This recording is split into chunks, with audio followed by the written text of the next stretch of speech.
Ladies and gentlemen, hailing from Cleveland, Ohio, I give you BVO. Oh, we boxing? Yeah, we boxing. I need that belt like it ain't no other option. So we punching and weaving and blocking. Defeat ain't an option. Let them know, shoot a video, put it on BVO. Let them know, every time I punch, it's a heavy blow. BVO, bound to hit like bricks cause it was set in stone. Let them know, I ain't getting body, but I'ma hit this flow. Yeah, way more than a show, this is BVO. On behalf of BVO Boxing TV, we would like to thank our sponsor, Raycon.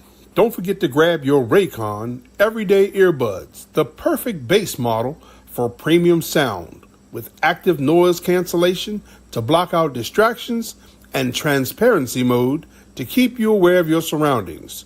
They're ideal for your everyday needs. Just visit rayconglobal.com.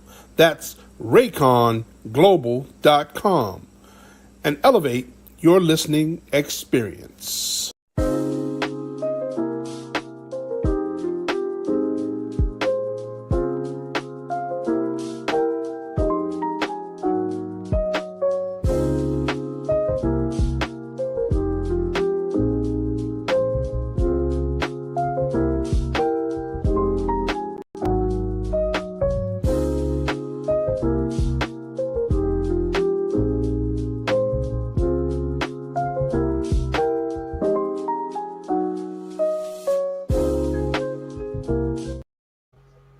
Yo, what's up?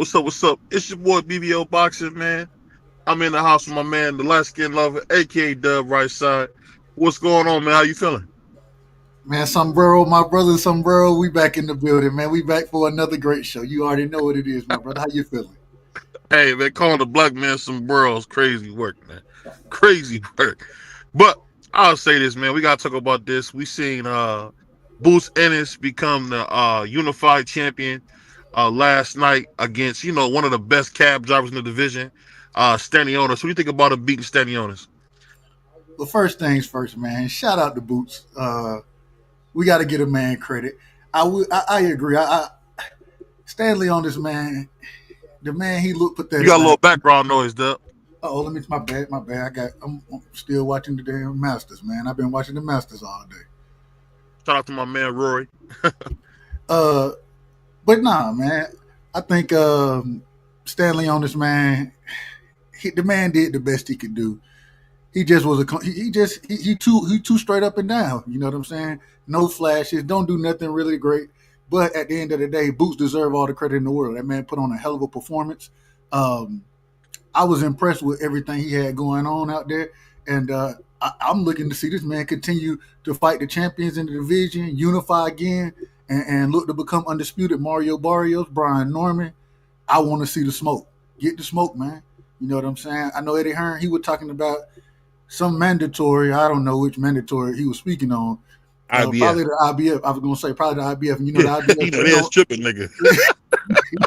Immediately. Oh, you ain't going to fight who? Oh, no. Don't worry. Hey, we ain't worried about your other mandatory. Our mandatory come first. So, but nah. Boots did his thing last night, man. The man did his thing. And so watching him go up and down, the body work that he put in was beautiful. The footwork, we know he had the footwork, but just the way he didn't allow himself to be cut off. Man, I thought he did a heck of a job, man. A heck of a job. Oh yeah, I mean, that's it. Gillisall. Shout out to Boots on the good performance. Shout out to Grandpa Shelton said it best. Let's not make this a glaze session. I see you hanging out with them youngsters, man. You better get away from the YNs, man. They'll rob your old tail, man. You better stay away from the YNs, man. But all jokes aside, I think the thing that got me about the fight was it was just like I thought it would be. He had a great performance, but against who? We can say we won about Stanley. The man got 13 fights, man. We haven't really seen him much. Not just because he's Eastern European. Triple G was Eastern European, so I don't want that excuse. Kovalev was Eastern European. We just haven't seen it. He hasn't been active. But good performance. I give it a B. What would you say about it, man? I gave it an A. I thought it was an A performance. I didn't think. Once again, Stanley Jones didn't do anything to make it a fight. You know what I'm saying? It was never really a competitive fight. It was trying to jab with a jab, but Boots, he was doubling, tripling the jab, switching stances, going to the body, going to the head. Like, it just was. Stanley Onda didn't make, like, he didn't do nothing to make it a fight, in my opinion. And No. I do think credit should go to Boots, because one of the first things you learn in boxing is what you do. You take whatever a fighter does, you take that away from him. And so, absolutely, I appreciated all of that. I appreciate everything he did in that ring. Yeah. The one thing we got to talk about, man. Shout out to my brother Brian Norman Senior. I know he's been on a press tour. Hopefully he'll stop here soon. I sent the message out today. But what do you think about that fight? Because we've been hearing a lot of stuff about Atlanta Georgia's or Decatur Georgia's own Brian Norman Jr. fighting against the brother from Delaware, Boots Ennis. What do you think? Shout out, hey, I like I said, man, I want to see that fight. I still got Junior, man. I think Stanley on this, man. He exposed Boots. Well, I ain't gonna say exposed. Every fighter get hit. And like so, that? Well, and that's what I was gonna say. I just don't. I don't think Stanley on his footwork, hand speed, power compares to what Junior brings to the table. And so, man, that's the real. I think that's the real number one, number two in the division right now.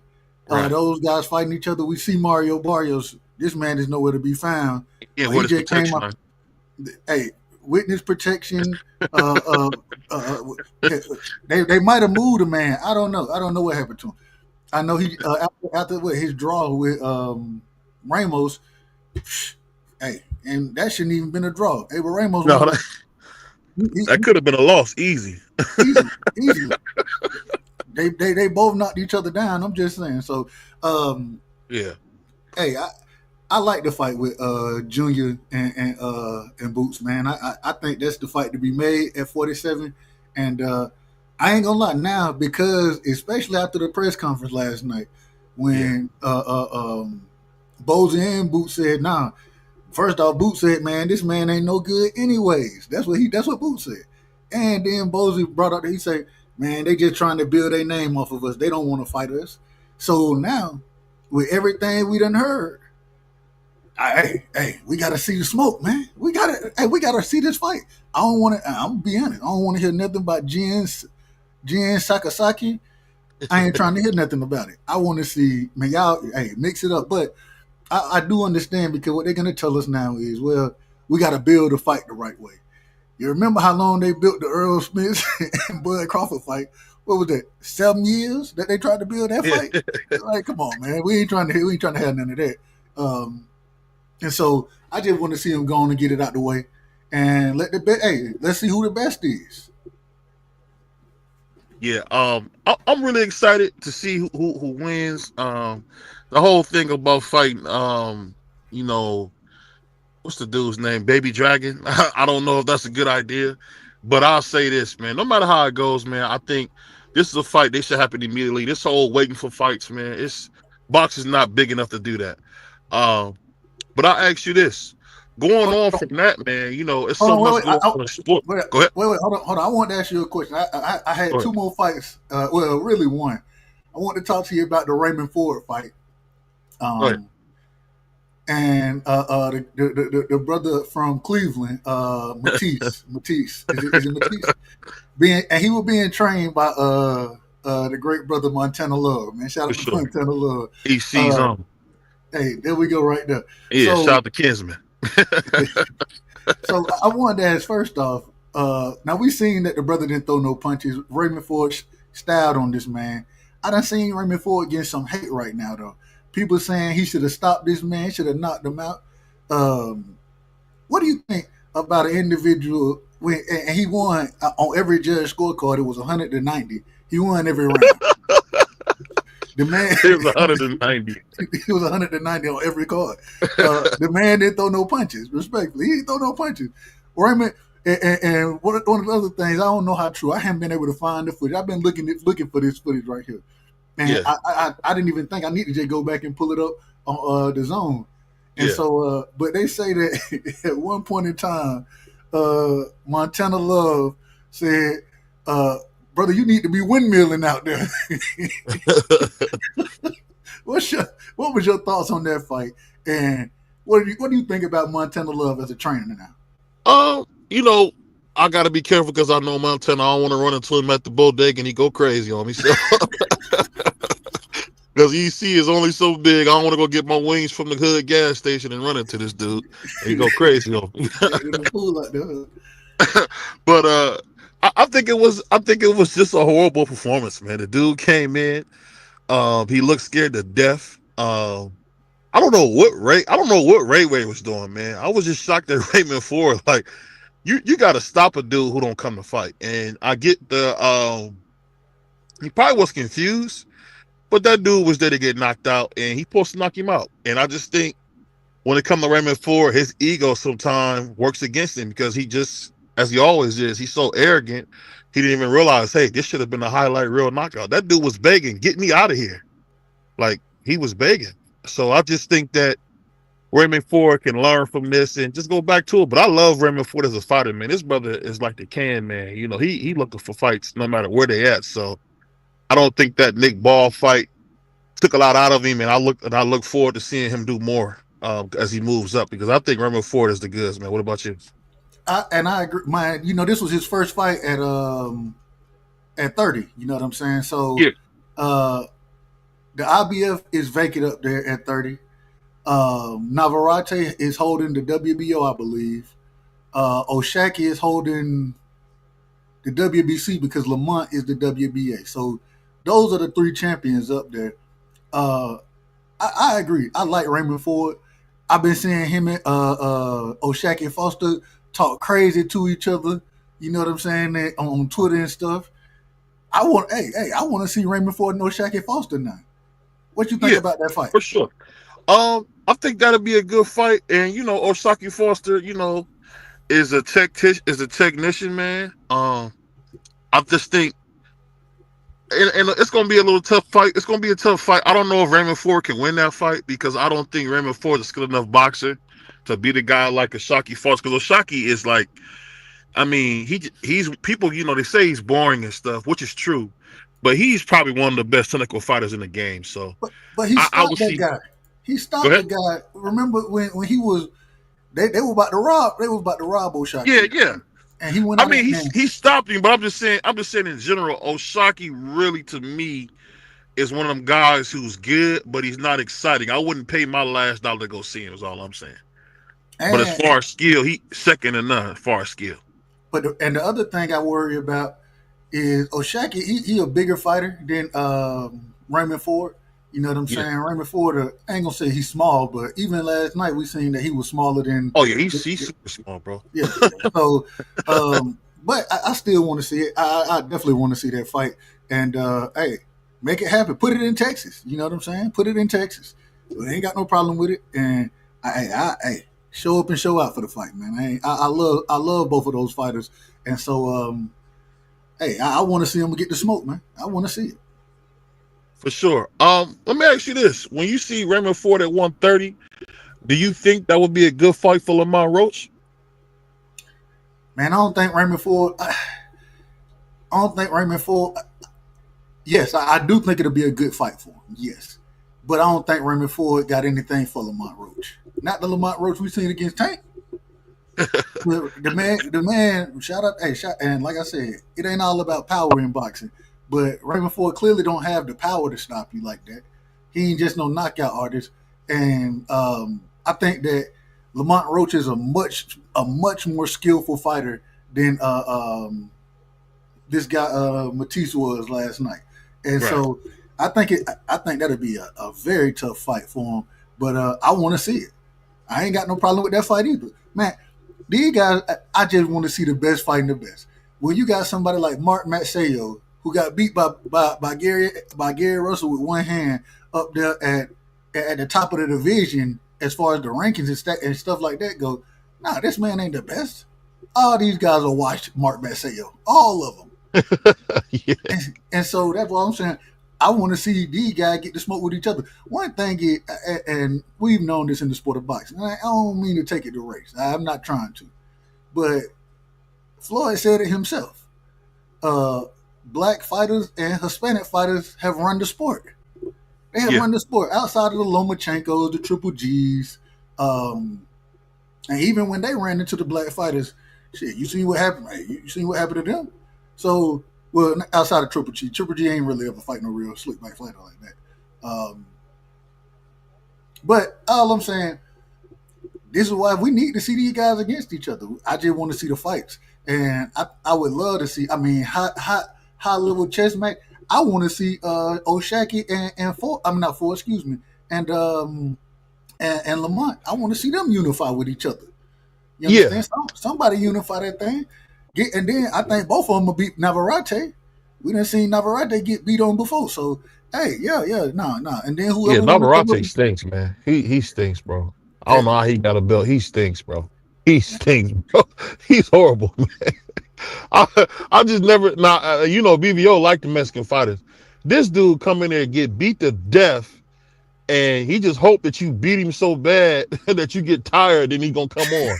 He is garbage, dude. He is garbage, man. I'll be watching him. He be half dead, and then he'll come back with a nice little run, knock somebody out or beat it. It'd be like, now this ain't the Mexican style I'm talking about, bro. I ain't talking about you go in here and get beat like a piece of steak, and then you come up with some lucky punch. No, I don't like that, man. He's horrible, man.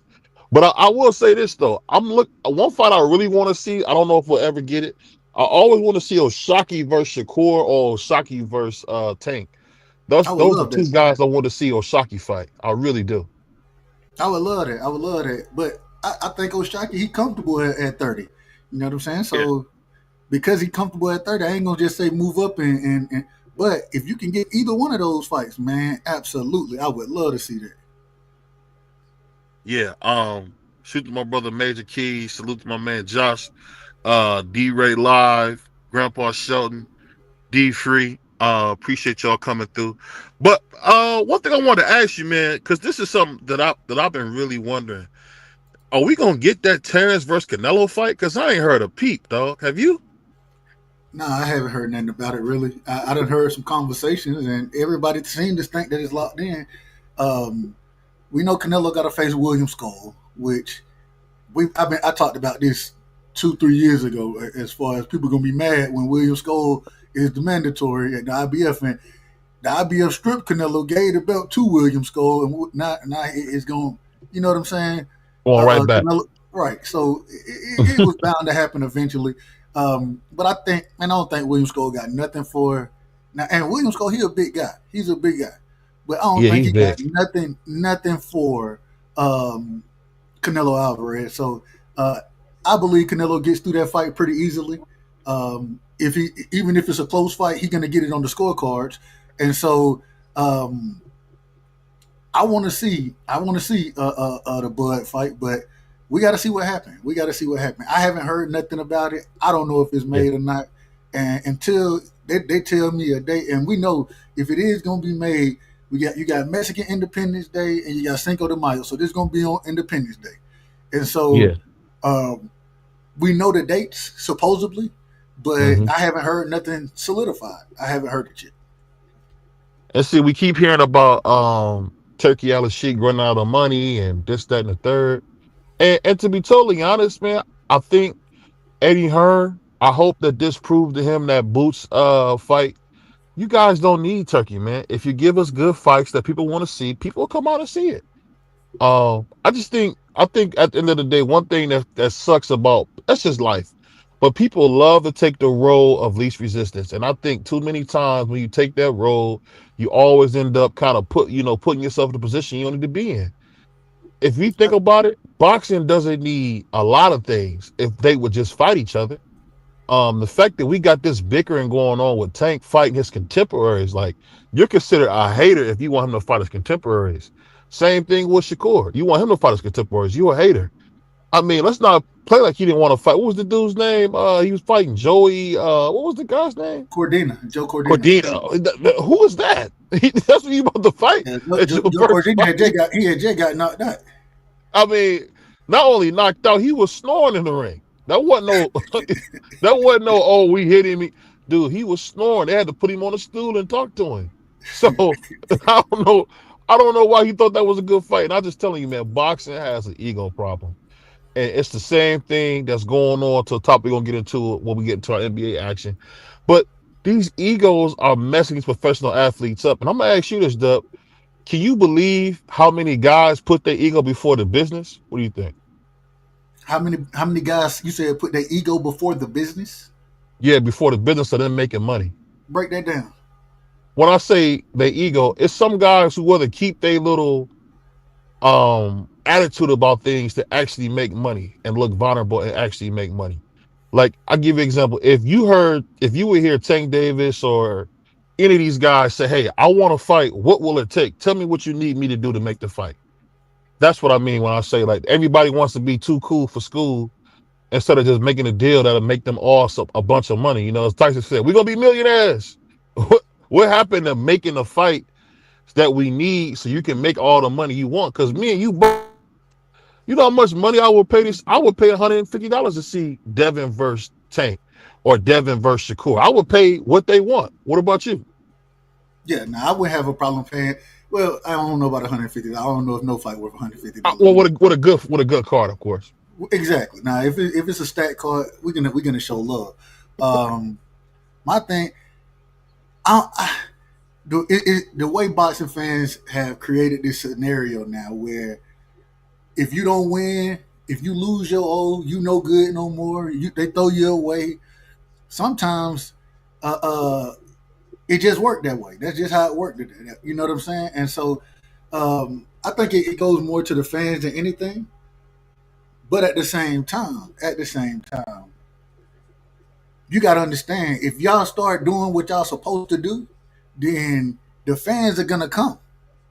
For sure, the fans are gonna come gladly. So all I'm saying is man, if you continuously put yourself in that ring in harm's way, like you said, look vulnerable in fights. Hey, we want to see you dog it out sometime. We want to see what you got. And so I think you got to do that, man. You got to put yourself in those situations. Shout out to my man Big Dog Willie, man, with the 2-piece, man. Much appreciation, brother. Much thanks. What do you say? Jake Paul versus Tank or Grease versus Tank? Who you got? You know, a fight like that, man. That's like when Floyd fought Big Show on WWE, man. There is no winners. It's only losers on a fight like that, man. What you think about that, Dub? Well, first off, I got Grease versus Tank winning. We already seen the results of that.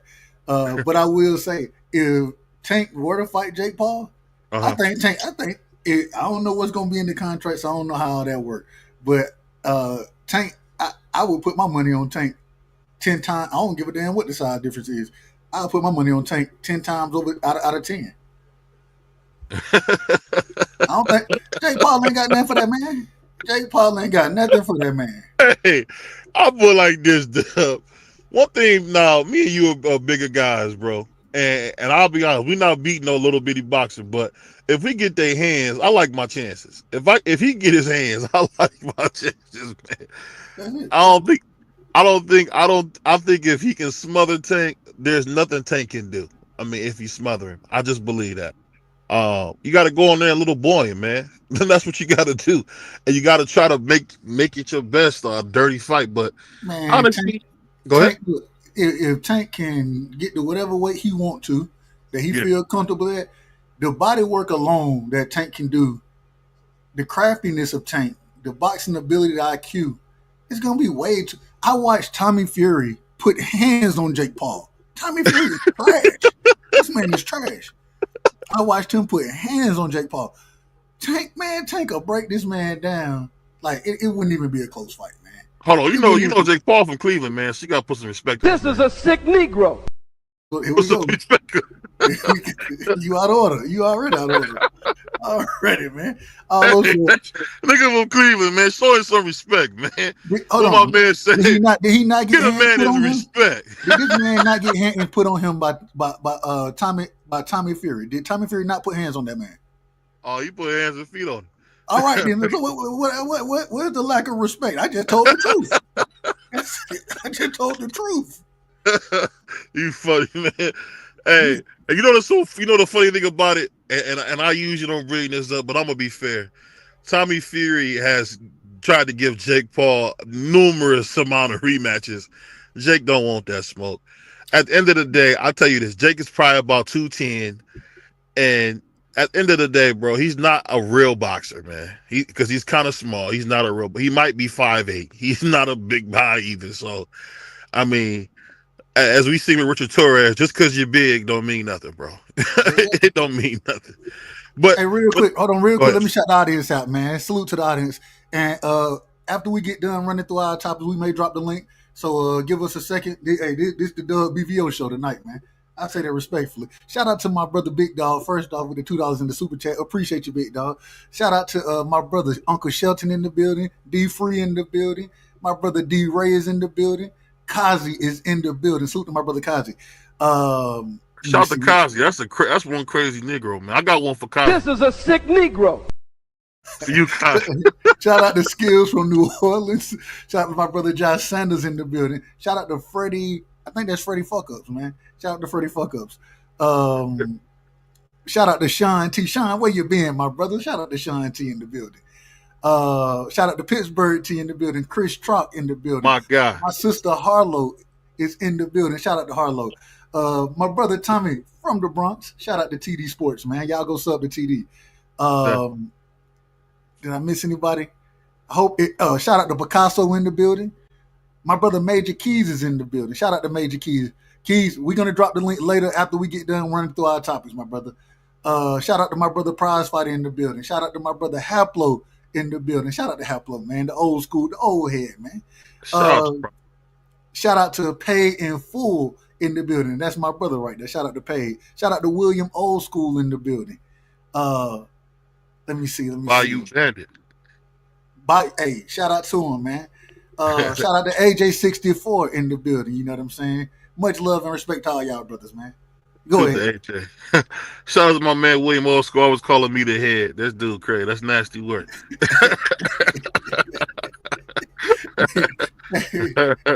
Nasty work, man. I done been dubbed wrong side. I done been everything but a son of God. So, hey, I'm just telling you, that's how they do you. Hey, man. The funniest one I heard, man, some crazy dude called me Benando. That's the funniest one. I'd rather say it. Don't start that, Benando.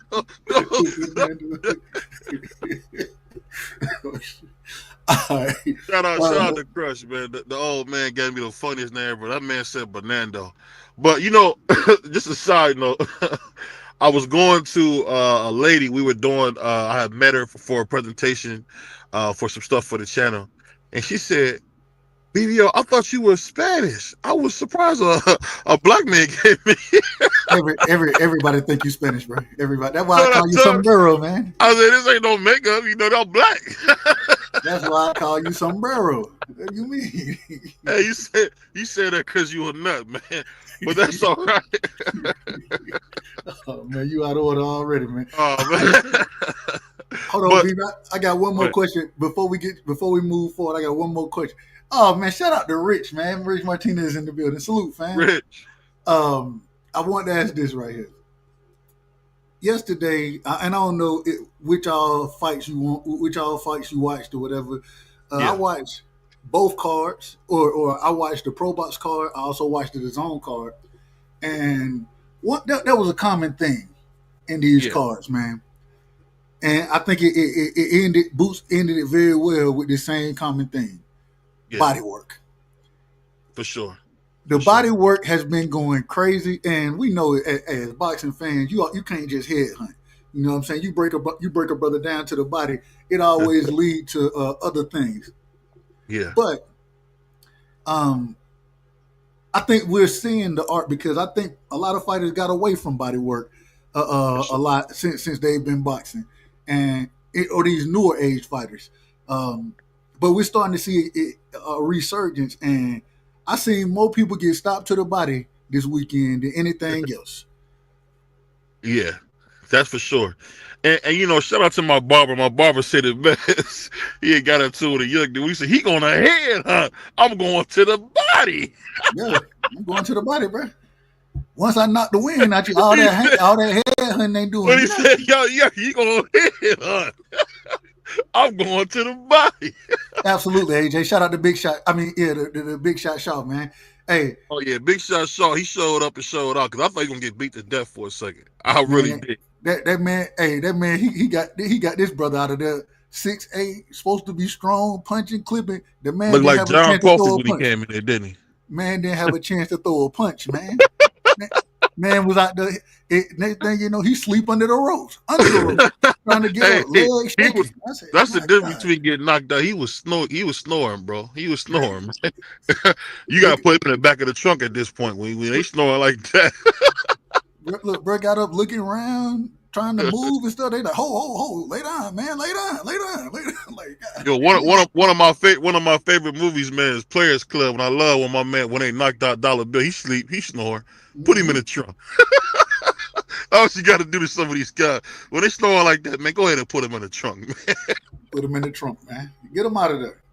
See, look, I'm scrubbed. See, he called me scrub. So, He call hey, him scrub. it is what it is. Shout out to my brother, man. That's my brother You still. tell him scrub.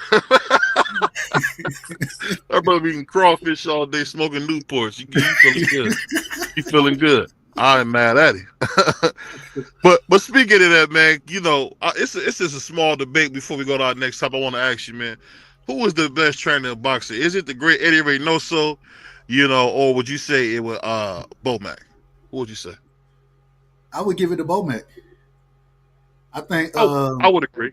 I think Bomac, man. I watched Bomac when what's the brother name over what's his name? Eubanks. Yeah. Eubanks went out there and got his ass. He got knocked out by what's the brother name?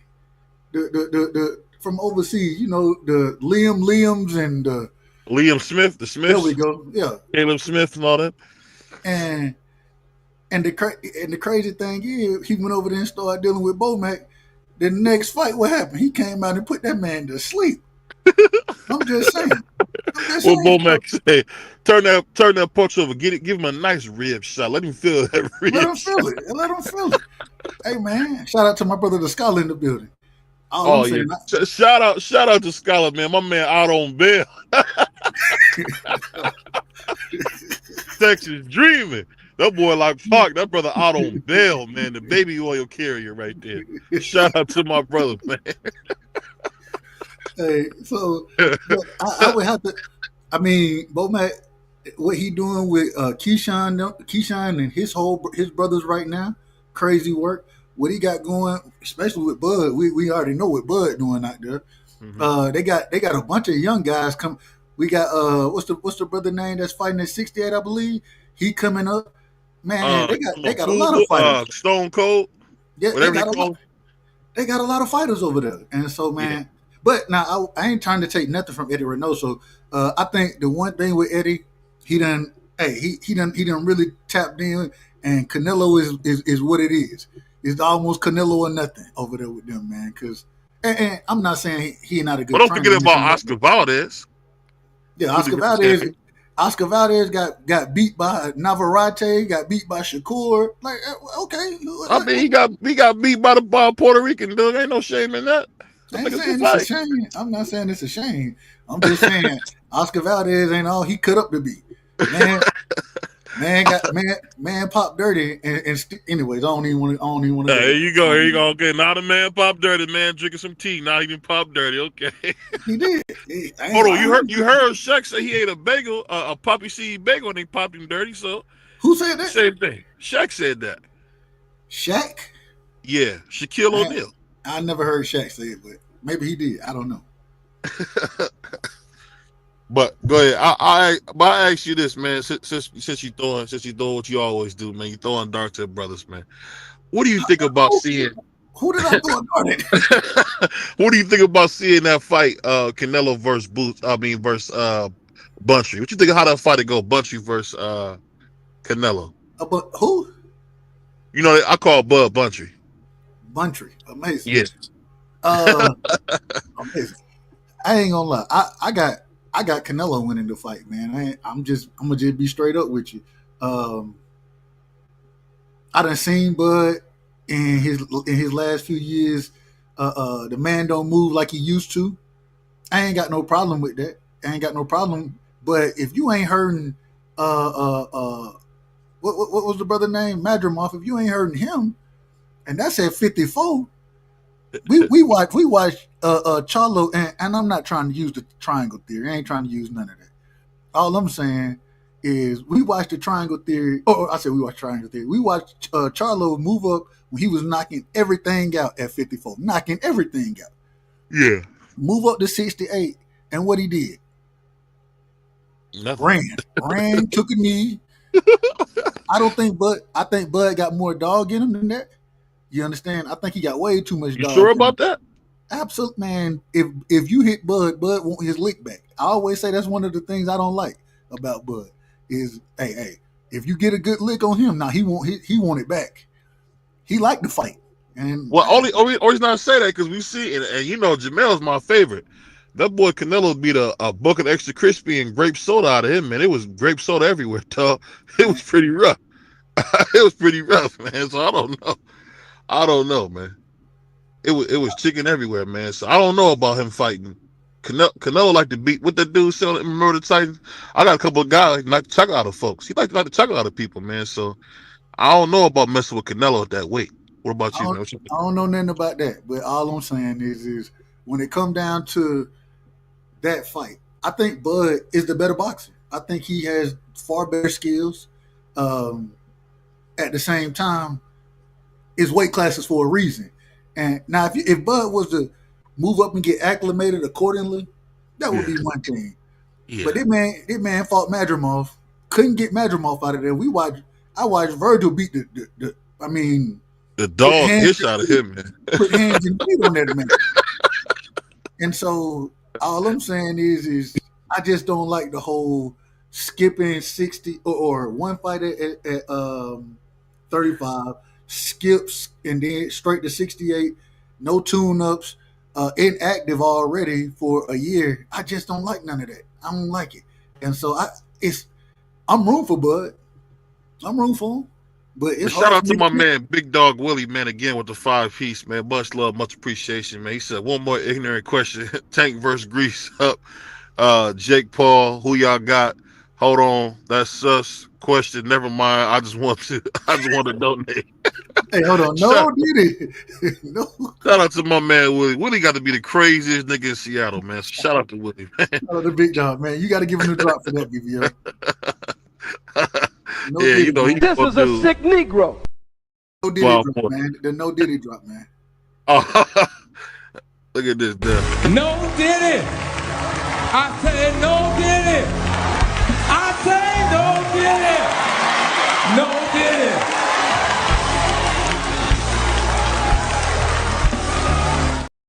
Shout out to Big Dog in the super chat, man. Appreciate you, Big Dog.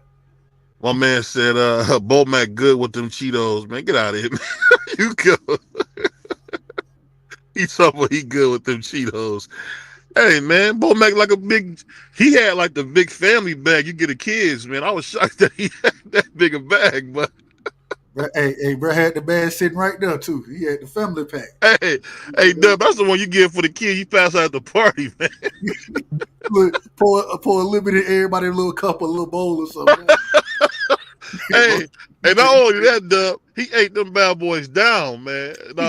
Straight down. Hey, that's something when you're a big guy, you say, man, you making us look bad, man.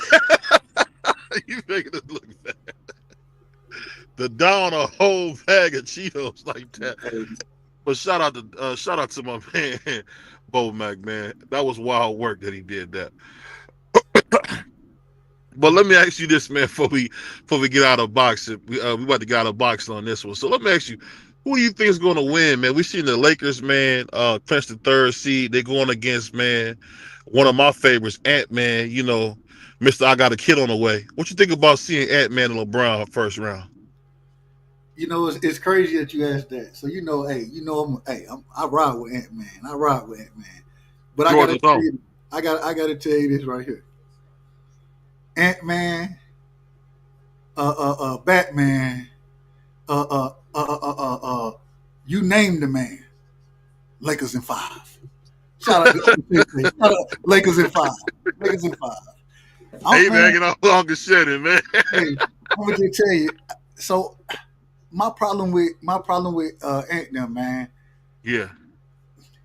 I still don't think. I just don't think that as a team they have figured it out. The worst thing they could have did was got rid of Cat, because at least with Cat, you know what I'm saying. At least with Cat, they kind of had an understanding of how they were gonna play the roles. What's my brother's name, man? Oh, that came from New York. This brother, he want to be the. Julius Randle.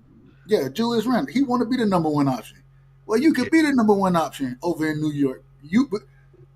Ant-Man, the number one option, man. Sometimes you need to throw the ball back to him. Yeah, throw the ball back to Ant-Man. Back to him, man. That man picked his dribble up. He passed it to you. Give it back.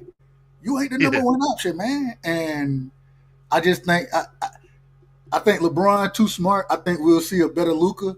I think the Lakers just have a better team overall. And yeah.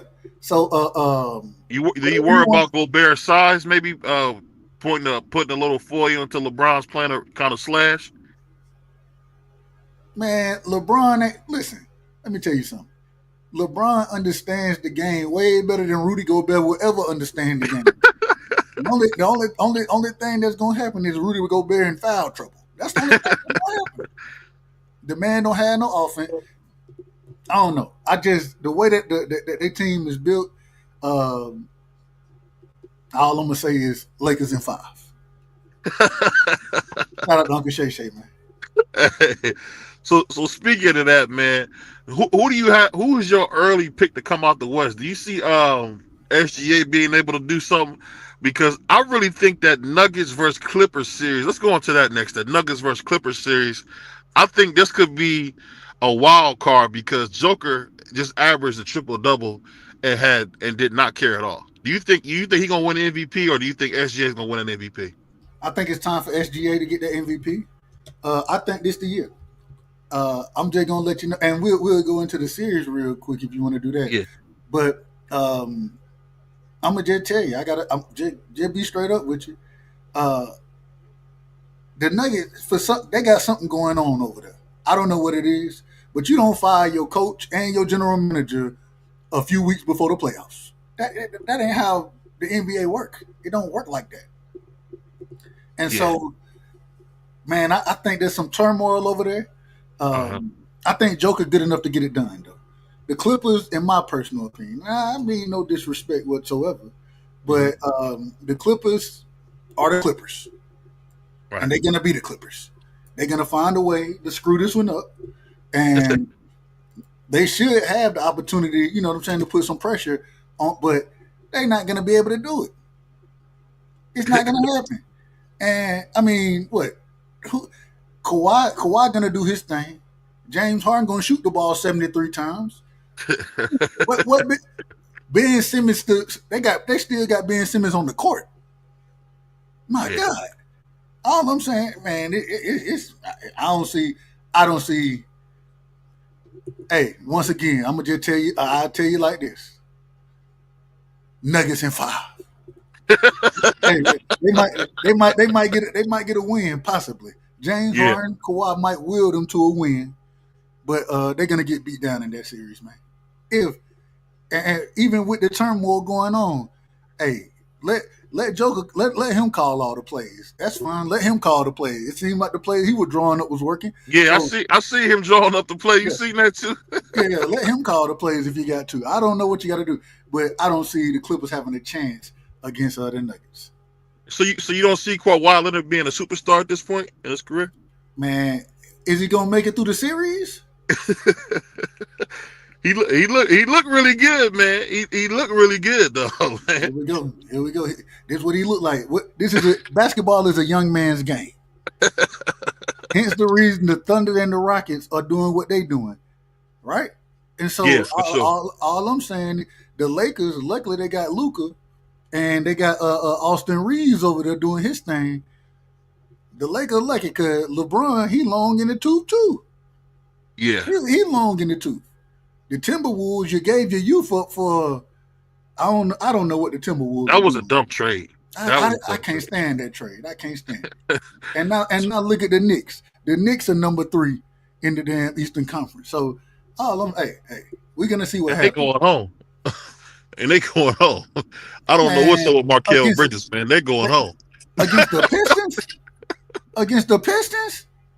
No, not against the Pistons. But I'm talking about just in general. They're not winning the chip, is what I'm saying. Oh no, they ain't gonna win no chip. No, hell no, they ain't winning no chip. But speaking about that, man, I'll be remiss if I didn't bring this up, man. LeBron James just surpassed Kareem Abdul-Jabbar for second all time in games played. He's only 51 games away from the all-time lead held by the general himself, Robert Parrish. You think he could be able to catch Robert Parrish? Absolutely. LeBron got 2 more seasons. He got 2 more seasons in him. Now he may not be the LeBron that we know him to be, but LeBron got at least 2 more seasons. So hey, it is what it is. I absolutely. LeBron gonna end up, statistically speaking, he's gonna lead damn near every category in every relevant category that he should be able to lead, as far as points, possibly rebounds. Hell, he gonna come close in assists.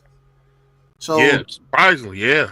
He gonna come. But you got to realize the man has been playing 20 years now. So I mean, it is what it is.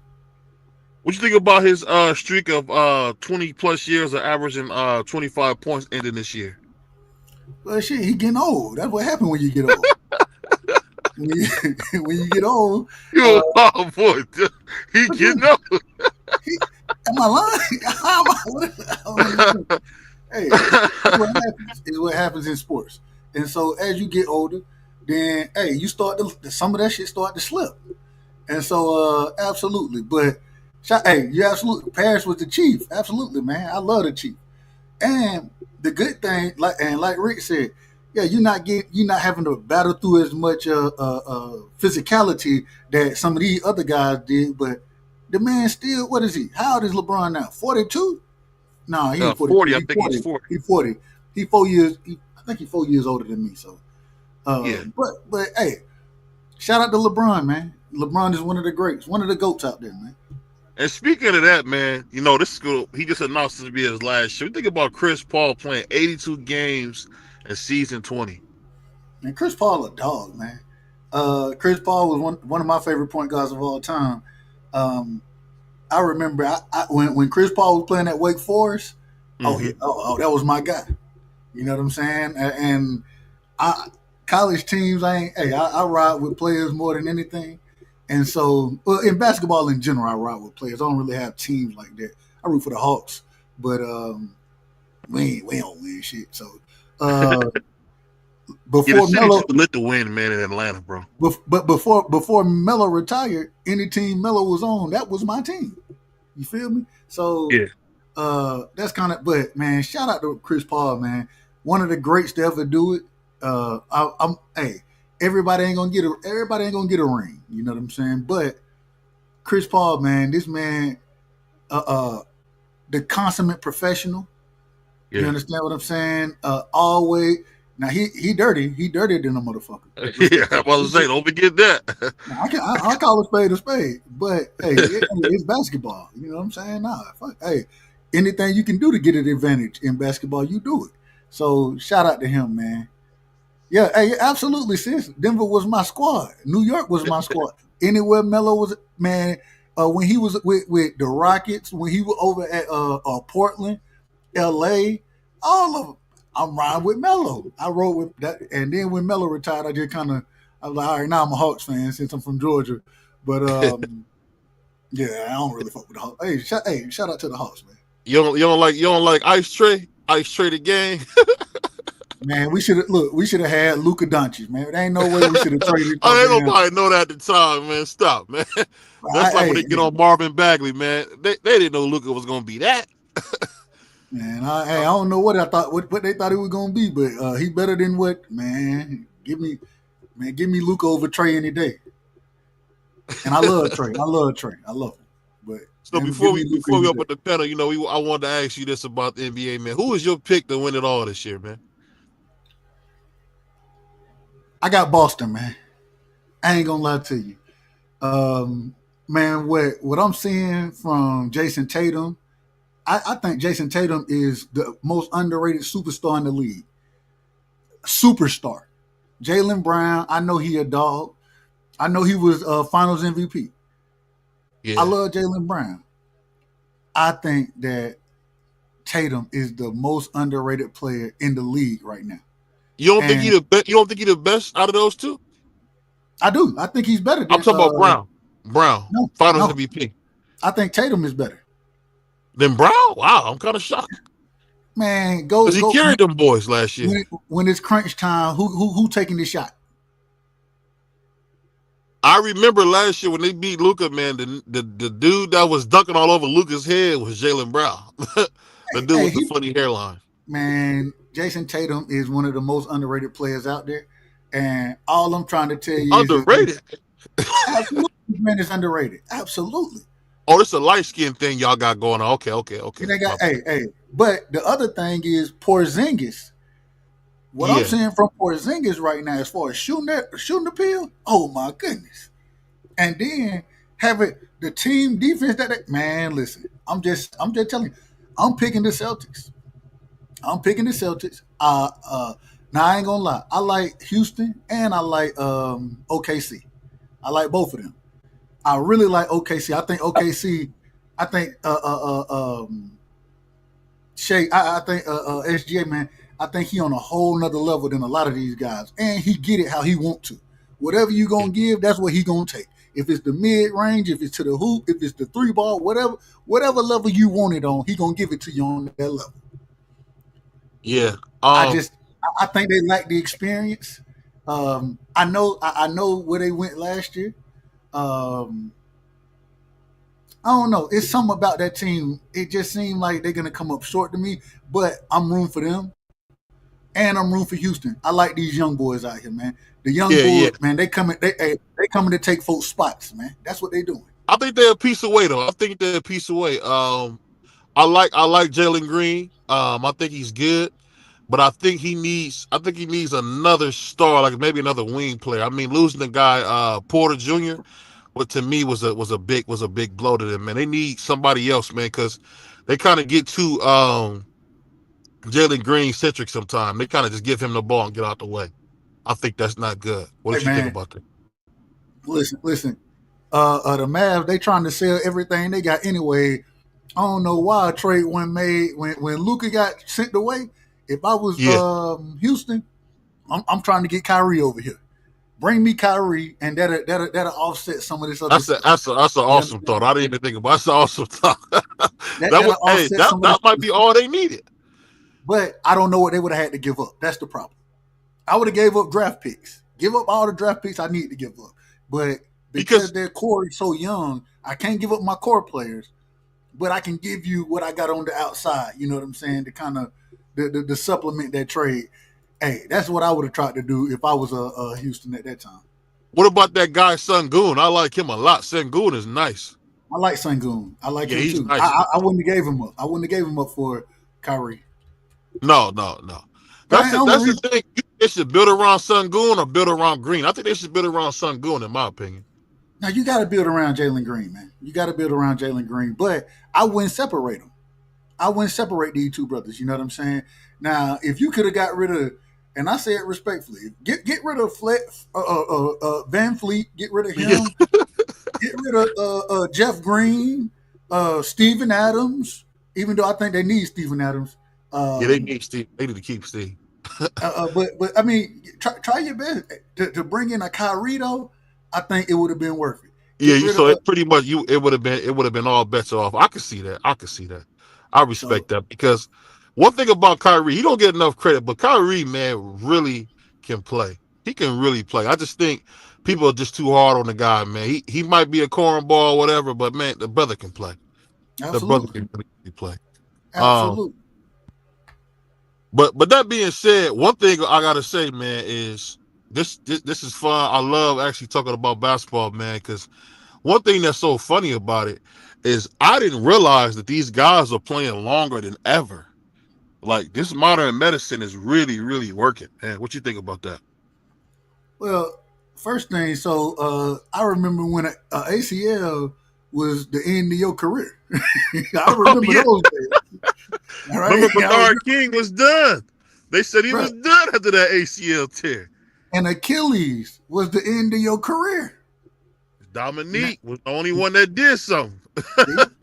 Now, with like you said, modern medicine now, with what they understand, the tools they able to use, being able to scan the body in a different way, understanding how these ligaments and things work.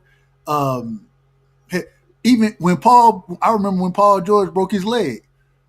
Oh, that Man, was that was career at the ending Olympics. back in the day. That was career ending. Yeah. But now, you don't have to take as much punishment. But the modern medicine as well has taken effect because we watch certain people come back. They'll mess around and have an ACL, and then they come back jumping higher than they did before they had the ACL. You're like, hold on, wait a minute, man. What happened? So the longevity of these guys now really come from the rule, and it's like the NFL. Um, BVO, you played. We say the NFL soft now. Hey, you can't. I remember if you came across the middle, you getting caved in regardless. Oh, you getting hurt bad. Yeah, hey, somebody putting something in you. I remember when you play when I was playing. If you come through the paint, if I'm in the paint, put a forearm in their chest. Yeah. Put a forearm in their chest. Ain't gonna be all that dunking, huh? Man, we ain't doing none of that. Especially if I'm at home. Especially if ain't no man. You on dunk on my partner Tarvis, man, and me and Tarvis outside of basketball, we were good friends. You know what I'm saying, man? Matter of fact, we hooped together every summer. He was a year older than me, but I mean, we played on the same AAU team a couple times, and like that was my. And Tarvis could hoop. Man, that man thought, and they was beating us this game. Now, normally we would beat them. They would be. I think they would probably look by 15. You know what I'm saying? Going into the fourth quarter or something. Hey, we got to fight back. Man, that man got a breakaway and thought he was gonna dunk, and we at the crib. Nah. Hey, and I ain't gonna lie to you, man. I pushed the shit out of him, and he got up. He said, "Hey, now don't do that, man. You know." Don't do that. And I'm sitting here like, well, I caught you. At least I ain't let you hit the ground, bro. Hey, you gotta do what you gotta do, bro. You already know what it is, bro. Like you already know what it is. You gotta do what you gotta do, bro. And if we was playing anybody else and we was playing together at the time, you already know what we gonna say. Nah, ain't nobody dunking around here. It's not happening. And then my partner Chris Slaughter and Antonio. I'm gonna tell you. Go ahead. If another team tried to hurt one of our players, on the fast break, Tonio going up high, Slaughter undercutting you, and even if you're going for a layup, you're gonna end up on your head. That's what's gonna happen. That's how we got down. That's how we played. Man, there used to be this cat, man. We was in college, man, because football players like receivers be like ultra athletic, like. I'm talking about you. I know some receivers that's like dunking every play if they want. Absolutely. So windmilling between the legs. Like, so I remember a buddy of mine. We had we was you mess around with you go to the college practice, whatever, you see what's going on, and you talking junk. They swear to God football players can't get a bucket. But anyway, so I'll never forget, man. This receiver was going into the game. They was playing 33. I don't know if people ever played 33, and the guy must have dunked almost every point. Because in football, he playing basketball for him is like nothing because he used to getting smashed. So he dunking through traffic and all that. And next thing you know, somebody hit him like right up under his chin. And bro, I can say one thing about your basketball, y'all the dirtiest mofos I ever see. And they hit him up under the chin, dub, and they act like nothing happened. I'm like, y'all just see. Did he call a foul? Hey, if he ain't calling, then I don't know nothing about it. He ain't called no foul. And see, I can tell you one of them dirty basketball players. Oh, you ain't calling it. What you mean? Basketball. Hey, I ain't gonna lie. Now it depends who I was playing with. But see, this the problem. Lay on the court like he was Go ahead.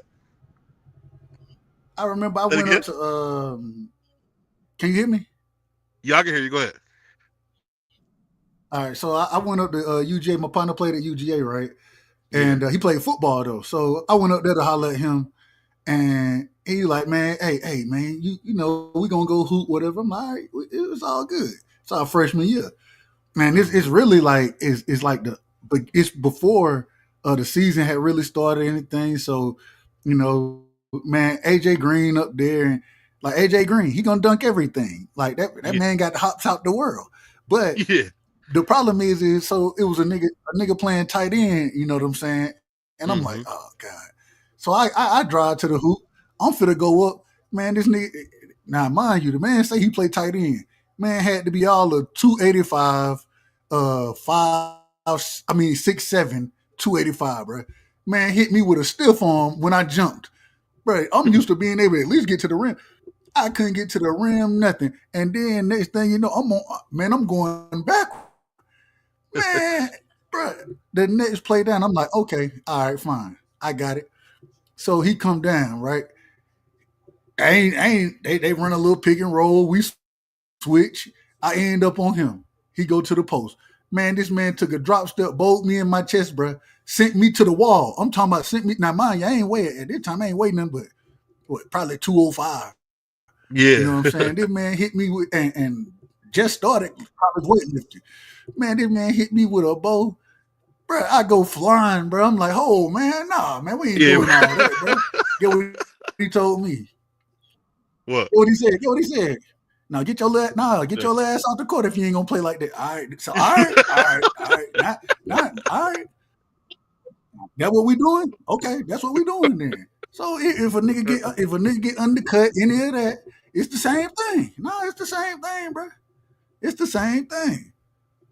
But we That's gotta all bring I'm saying. this up because this That's never all I'm happened saying. in football. This is our last topic of the night. We're gonna drop the link after this. So now this is only something you hear from basketball players. So Dwight Howard's new wife just recently revealed that she's gonna separate from the newly crowned Hall of Famer because she keeps finding him hanging out with men in inappropriate ways. Man, what's going on with Dwight Howard, your Atlanta brother, man? This is your guy here, Hey Dwight man, I Howard. plead the fifth on that whole conversation.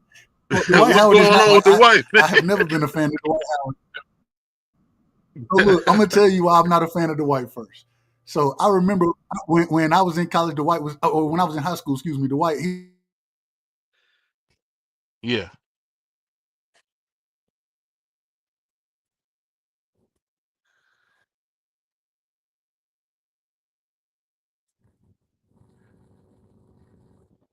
And this when Randolph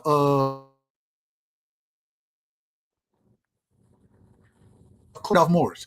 Randolph Morris was hoop. Man, I watched Dwight Howard, bro. I watched this man two-hand dunk 6, 7 times, hanging on the rim.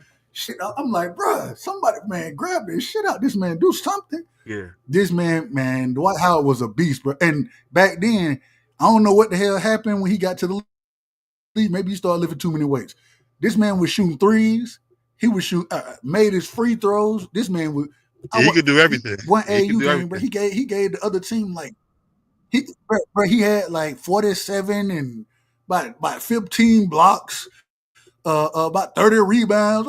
Like the man, he'll get it off the rebound and dribble that motherfucker up the court. I'm like, man, who? And you know, at this time he all 6'10", 6'11". So, Yeah. and then when he dunked it,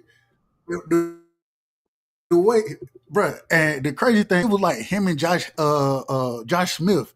They were Uh huh. both on the same team, and you know, Yeah. Smooth was rising back then. Yeah. Smooth Smooth was was not. up, man. You already know Smooth was up there, man. Yeah. It was crazy work, bro. It was crazy work. And so, but I don't know nothing about anything that man got going on outside of basketball. I don't follow it. I'm just gonna be honest with you. I done heard too many stories. I don't follow none of that. That's not. Hey, that's out of my lane right there. That's what I gotta tell you. Yeah. A couple comments we got. My man Ricky Tim said, "Why is she acting brand new? We all know Dwight Howard is sweet." And my man Josh said, shaking my head, using a woman to cover up his other side when the other side dying to come out. I think the part that got me about this whole thing, Dub, was that it's just like that's so dangerous, man, because what if he gets something, you know what I'm saying, and give it to that poor girl? That girl looked like a chocolate piece of candy, man. I hate to see a chocolate drop like that going through that, but that's all I got on that one, I don't know man. nothing. I don't know nothing. I don't want to know. For the record, I don't know nothing about what that man got going on, and I don't want to know what that man got going on. That's his life. I don't want to know what none of y'all do in the bedroom. That's y'all life. Hey, I worry about myself. That's it. That's it. it just kind of sucks to hear, like, during your Hall of Fame speech, you get busted again with guys, man. That's kind of sucks, man. You out of order, man. Hold on, I'm gonna drop the link over here too. Yeah. But we gonna give y'all some time, man. And you know what, man? Appreciate everybody supporting the Dub and BBO show, or the BBO and Dub show. It don't matter, man. I love that we coming together having fun. Shout out to the Sports Talk Network. My guy CDK is gonna be free. He gonna be getting off early. Y'all better watch out, man. We got some big stuff coming. Man. I'm excited. And on Wednesday, we're gonna have a special episode. We're going to have someone come in about financial empowerment, kind of explaining you about finances, you know, the stuff everybody want to know, how to make money, how to do with their money, blah, blah, blah. We want to do more than sports talk. We want to help you guys get some real tools, man, because that's what it's all about. Us all growing together, man. That's what it's all about. Facts. But he said, right, BVO, the wife should have come out as the LGBT community and ride with him, shaking my head, just saying. Well, the brother's from Atlanta, man, so it's not a shock. Man, listen. I ain't gonna lie to you. One of the reasons I said I had to get away from Atlanta. You don't know what these brother got going on, and Yeah. I always tell this story.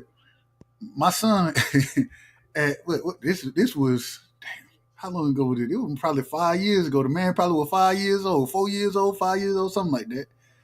We get out the car. That man, he asked me, he said, "Daddy, why that man got so much hair?" I said, "Oh God, here we go." and you know, you gotta always address those questions directly. But at the same time, my thing is, man, I don't want none of that. Bro. I don't want you growing up like that. I don't want you growing up around it.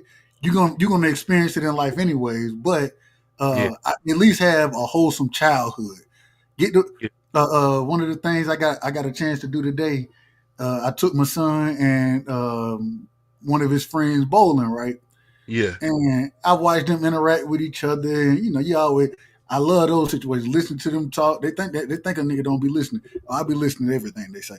I gotta understand the mindset. You know what I'm saying? But one thing I realize is they understand now. And now at 10 years old, and we done had the conversation about sex and all that, but the whole gay situation or what other people got going on, they understand it very well. And it was a pleasure to hear them. They talking about the little girls they talking to. I'm like, all right, well, at least y'all talking to little girls, so I ain't got no problem with it. I don't know what you want from me. What I'm supposed to say? Don't do that. I ain't gonna say that. So I just think, man, it just was Atlanta's a tad bit wild sometimes. It's a tad bit wild, and it ain't always the best place to raise a child. That's all I'm saying. That's all I'm gonna say. I want to send a rest in peace to my man Kyron Lacey, the wide receiver from LSU. Man, he was gonna probably be a number 1 overall pick. The young man took his life last night, man. Praying for him and his family. I think that's the saddest thing I ever seen in my What life. happened? What happened? Kyron Lacey allegedly took his own life last night, according to multiple sources. Man, the LSU wide receiver. You know, he's probably gonna be a first round pick. Not this year. Well, not this year, but next year when he come out, I think so. I thought maybe next year. I mean, he wasn't supposed to. Hold on, let me see. I don't know, because it seems Well, they like had him as a first round pick. I mean, I don't know, but he was good. I mean, but dang, to hear a young guy take his life, man, that kind of hurt a little bit to hear that, man. Yeah, it's a horrible situation, man. But hey, man, no matter what you're going through, man, don't give up on yourself. Don't give up on your family, because guess what? You doing that, man. Think about your mama, the people who really love you, man, because doggone, man, that's the saddest thing I ever heard. This brother's 21 years old, man. But one thing I also want to say, man, hey, always be respectful to everybody. Why? Because you never know what a person going through, and you never know what your words may do to push them to whatever measures. You know what I'm saying? So, hey, be respectful to everybody, and try your best to uplift them. You know what I'm saying? Try your best. Yeah. And what I would say, Dub, that the part that really hit the most is that just because you're doing well don't mean that you don't need to get some help. Yeah. Everybody, hey, the scary. I always say the scariest place to be is in your own mind. Yeah. When you're in your own mind, that's the scariest place to be because you can convince yourself of anything, whether it's true or not. You know what I'm saying? So, hey, shout out to that, or condolences to that family. Man, I hope that brother, man. That's a horrible situation to hear about. Man, and you know the bad part, and then we're gonna leave this alone. His mother found him, and she came home.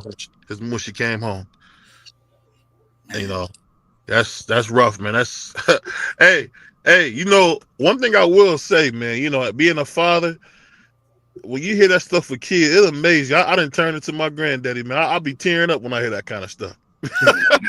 Yeah. What it do? Salute, What's Free. going on, Free? Yeah. What up, Yeah, Uncle nah, Short?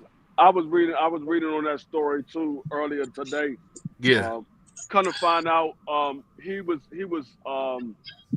going through a trial where Hmm. he got into a car accident where it claimed somebody's life. So Yeah. maybe he got some bad news about how the trial was going or something. I don't know because he No, he was was not free. He was going to the grand jury was convening tomorrow.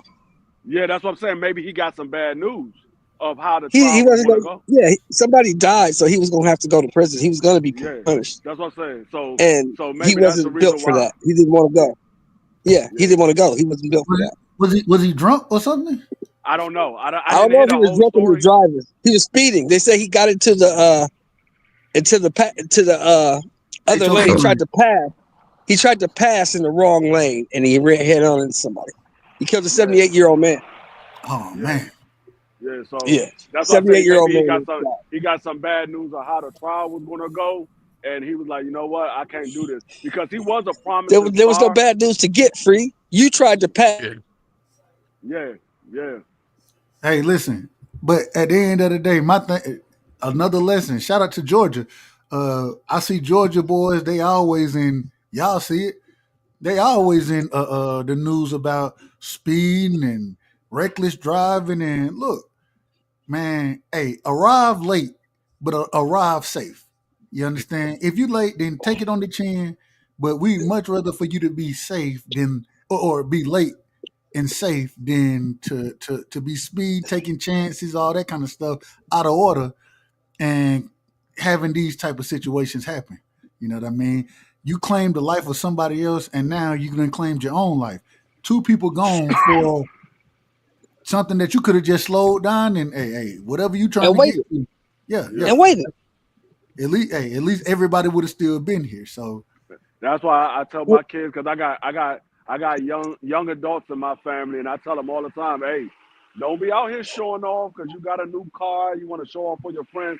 Man, kids die all the time showing off.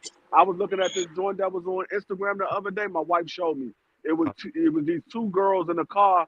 Oh, actually, three girls in the car, and they sitting there drinking. You see the bottle with the girl in the passenger hand, but the driver is doing 140 miles per hour.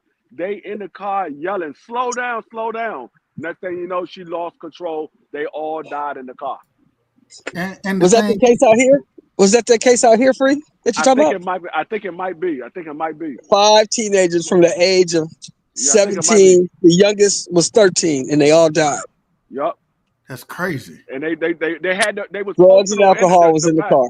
the passenger was doing a live stream on Instagram, and you Uh can huh. hear them yelling, slow down, slow down. And she's going to show that she was doing 140 miles per hour, and she Yeah. ended up striking somebody else's car and killed them and killed everybody in her car. I'm gonna Yeah. ask y'all this real quick. And I know all of us now we older in age, so we done been driving for a while. Yeah. Have y'all ever done 140 in a car? Nah, No, I've never done I that. did. I done 110, but I was in a high speed chase, and it was a straightaway. It wasn't no me driving around curves or none of that. It was a straightaway.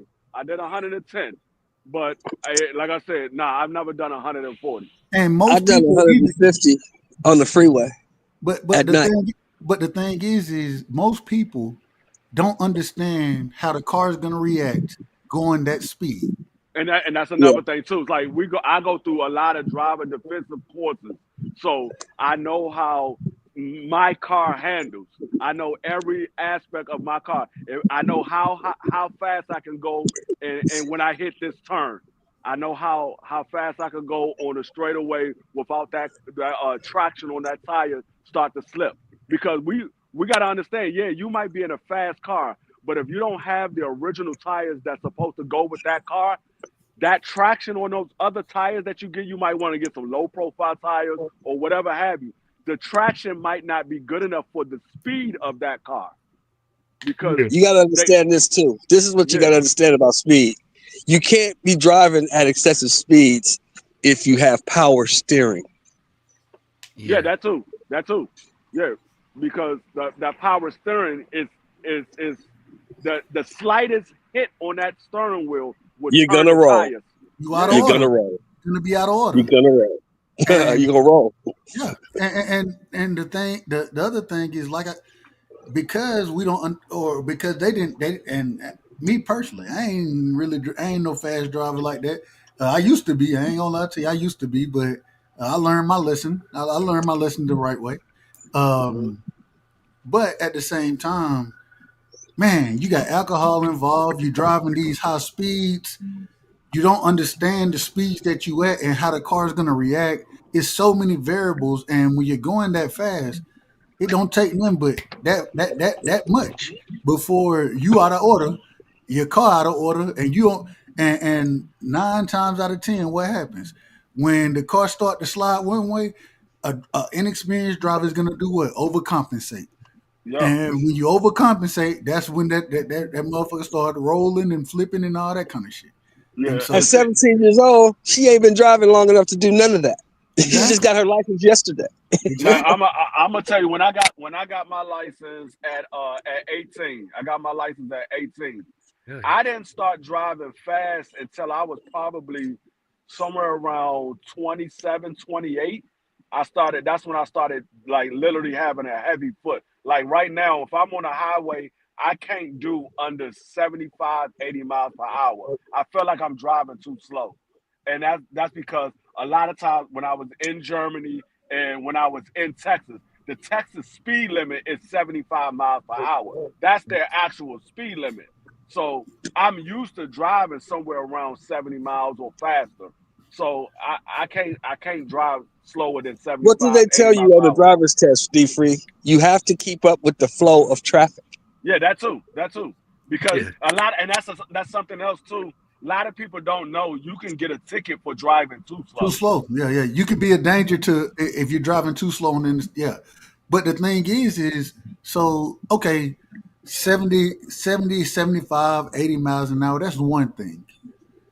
140, that's damn near double Yeah, you what we're tripping. talking You're about. trying to die. You're trying to kill yourself. Yeah, like my car right now that I'm in do 160 miles per hour. I've never hit I've never hit over 90 miles on this car. Now Why? I could For what? Why? right. That's what I'm I'm like. with you. It's no need for me to do over 90 miles per hour. I'm not doing no high speed chase in this car. Hey, This BVO, car not built for a high speed chase. Now it's built to go 160 miles per hour, but it's an SUV. Do I really trust this to go 160 miles per hour? It's an SUV. Well, you might have to go 160 one day if you're running from the police. I would never run for the police. I ain't got no Me, reason to run. Ain't got no no, reason me, to run. You me know, personally, I have no reason to run from the police. Facts. well, I let have me say this real quick before we bring my brother Troy Graham in here. No matter how it goes, being a father, I'll say this, man. The saddest thing in the world has got to be that young lady finding her son, and taking his own life. Because I'll be honest, man, your kids are supposed to bury you, not the other way around, man. That's not how it works, man. Lord's will, you want people to pass away. And I remember my grandmother saying that when she passed, that she felt good because she didn't have to bury none of her children. And that's the last thing in the world somebody should have to do is bury their child, man. Well, go ahead, Troy. What you got for me, baby boy? I don't. Yeah. My soul doesn't take to these conversations too much. You know, I got 3 sons and an older daughter. They don't take to these conversations too much. But just like you were saying, I couldn't imagine finding one of mine dead like that. I couldn't imagine it, and I don't want to imagine it. You know, I don't. Like, yeah, I wouldn't want to put my mother through that. Like, my mother is fortunate enough to be, well, she will be 69 this year, this month, and all her kids is in perfect health. She ain't got to worry about burying none of her kids or none of that. She already lost 2 husbands. I would hate to put my mother through a situation where she got to plan my funeral or plan my brother's or one of my sister's funeral. I would hate for my mother to have to go through something like that. I mean, me personally, I love life too much. I tell you, the one thing that I fear out of everything in this world, the only thing that I fear is dying. That's the only thing I fear. I don't ever want to die. I don't ever want to die. I don't fear death. You know what I fear? I fear suffering. I mean, yeah, That's that what I too. fear. I mean, and That's I don't fear death I'm gonna tell you the only because thing. everybody's gonna die. The only reason why Everybody gonna die. the only reason why I say I fear death is because I believe what I believe, but I'm not 100% sure what's going to happen when you pass away. We believe what we believe, but none of us is 100% sure. We just have faith in what we believe in. But Well, I tell you what I am 100% sure in. We gonna find out. yeah, we Yeah, we will all find out. die. We all will find out at some point. We gonna Taxes find and out. death. We will all Taxes find and out. death, 100%, right? Right, Sim? Yeah, we gonna find out eventually. One day, we all gonna find out if it's something beyond this. I wanna go back to those times where we was talking on the right side when dudes was living 175 years, 300 years For old what? in the biblical time. Well, they got For a what? young lady now. She's 141 years old. She's in Jamaica, and she still lives on her own. She's an herbalist, so you can Mm-hmm. still live as long as you Yeah. want. You Man, just I'm got to make tired, certain man. sacrifices. That's actually, yeah, that I'm actually gonna be happened. tired, man. I'm gonna be tired. After about I'm 80, gonna 90 She probably years, I'm lives in the cool. I'm country, good. right? I'm ready to go. 80, 90 years, I'm good. I'm ready to I'm go. gonna tell you, like me personally, I love life too much. There's so much things out here that I haven't experienced yet in my life. So I'm like, no, I'm not ready to leave this earth at no time. I mean, there's a lot of stuff that's coming that I want to see what happens. There's a lot of things that like I said, I haven't experienced in my lifetime yet. So I'm like, no, I don't want to die. I want to live as long as I can possibly live. Yeah. Longevity have its place. But Yeah. One of the things I yeah, will say, yeah. and I don't know how people look at this.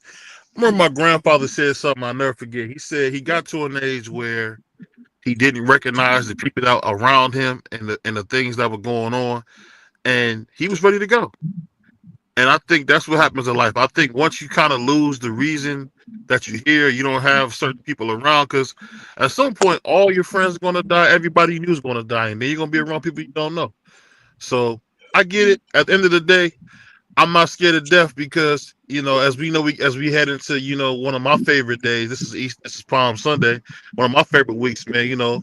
For me, Christ already died, so I hope I can see him. That's my only thing. I want to see Yeah, him. that's a good thing. I want to see him.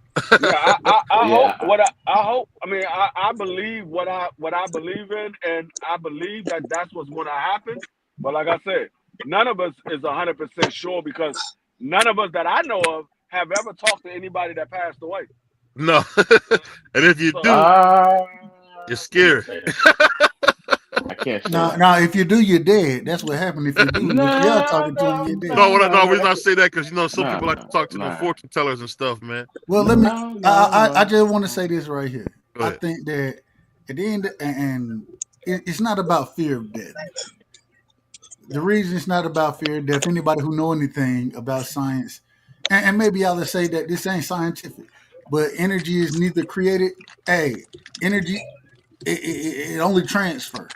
So I think we'll always have some life here, not knowing exactly what it is, and maybe I'm wrong. I don't know, but I just Hey, think that at the end of the day, at the end of the day, we're gonna keep moving throughout this lifetime as far as the different.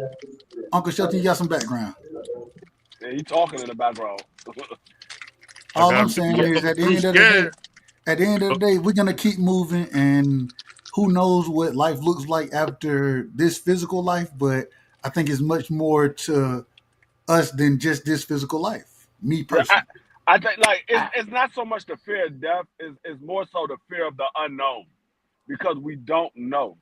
It's more so the fear of the unknown because I go through life sometimes throughout my day and I just be sitting there. Just sometimes I just take like a few minutes and I just sit back and just be thinking and I be like, dang, what happens after all this is over with? We were born, we grow up, we have families, and then some at some point we're gonna be gone. Life is gonna continue on, but we're gonna be gone.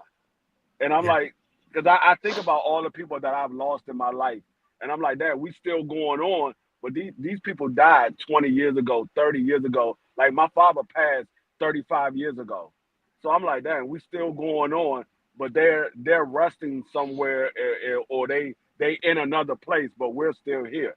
So that's what I'm saying. It's the fear of the unknown. It's not so much fear of death; it's the fear of the unknown. I don't know what's going to happen after we die. I believe in my faith, but I don't know what's actually going to happen.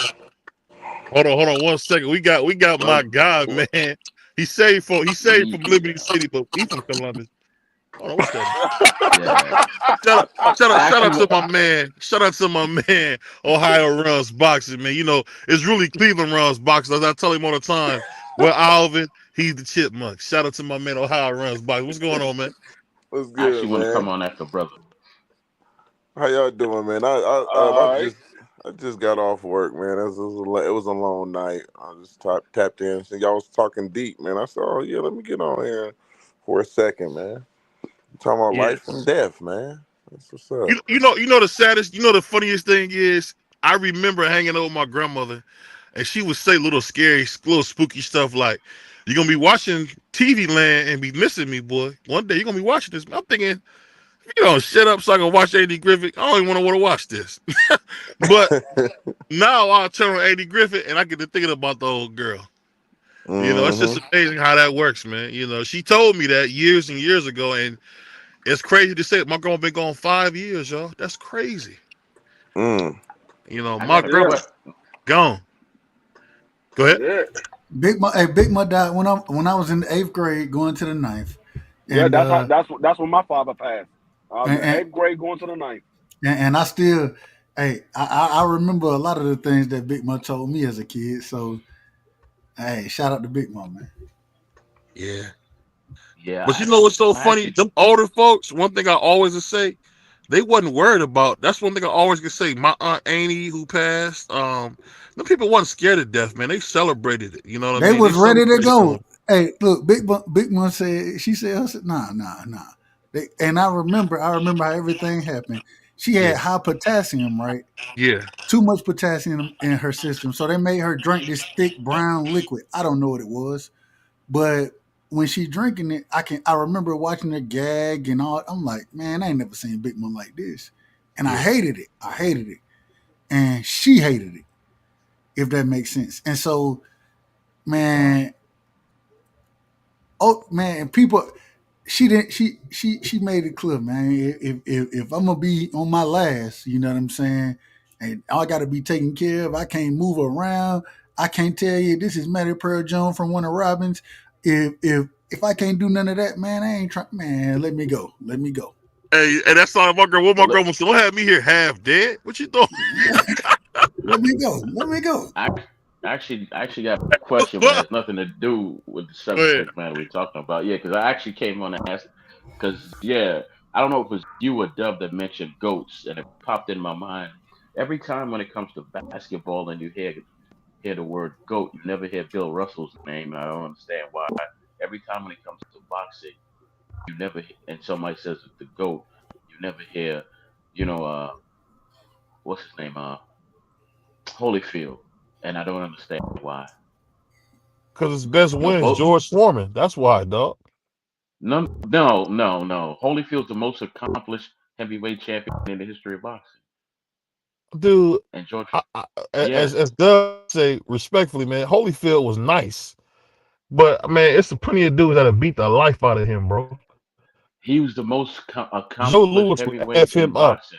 Okay, no. We're not You know talking what? about Do fantasy you know? fights. You know what Joe Lewis We're would do not to him? talking about. Listen. We're not talking about fantasy fights. We staying. We're dealing with reality. He beat Tyson. He dropped Tyson, beat Tyson. He dropped Bo, beat Past his Bo. prime. Had a draw with Lewis. Holyfield was older than both of them. His Okay, best fight, so his best George Foreman, who was 105 years old.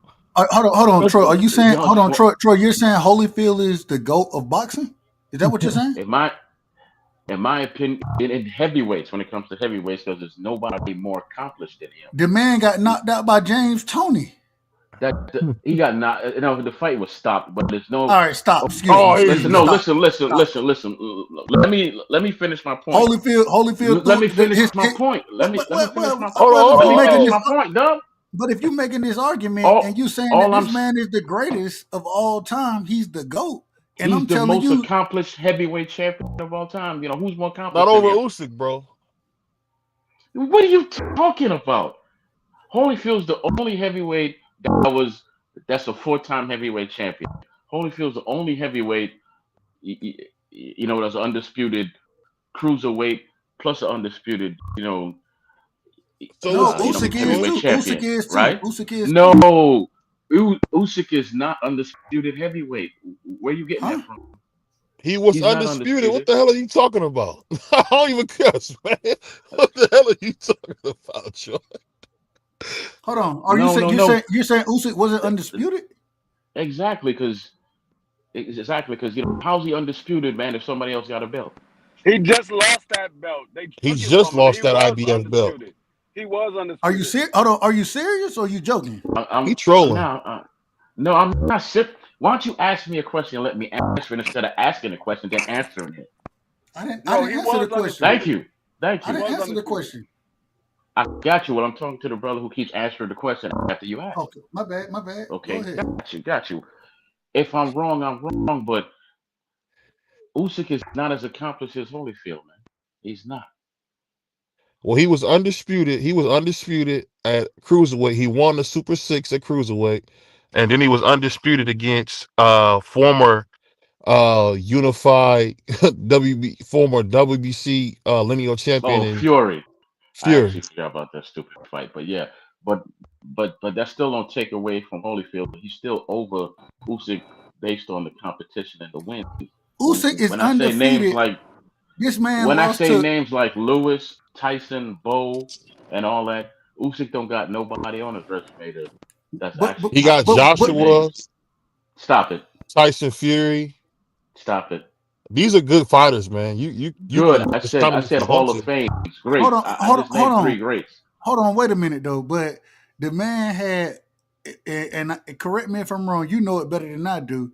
I believe the man against Lennox Lewis, they fought what 3 times? Had a draw and they fought twice. Twice. A draw and then he lost the second time, right? Yes, but he's the only one to fight all 3 of them.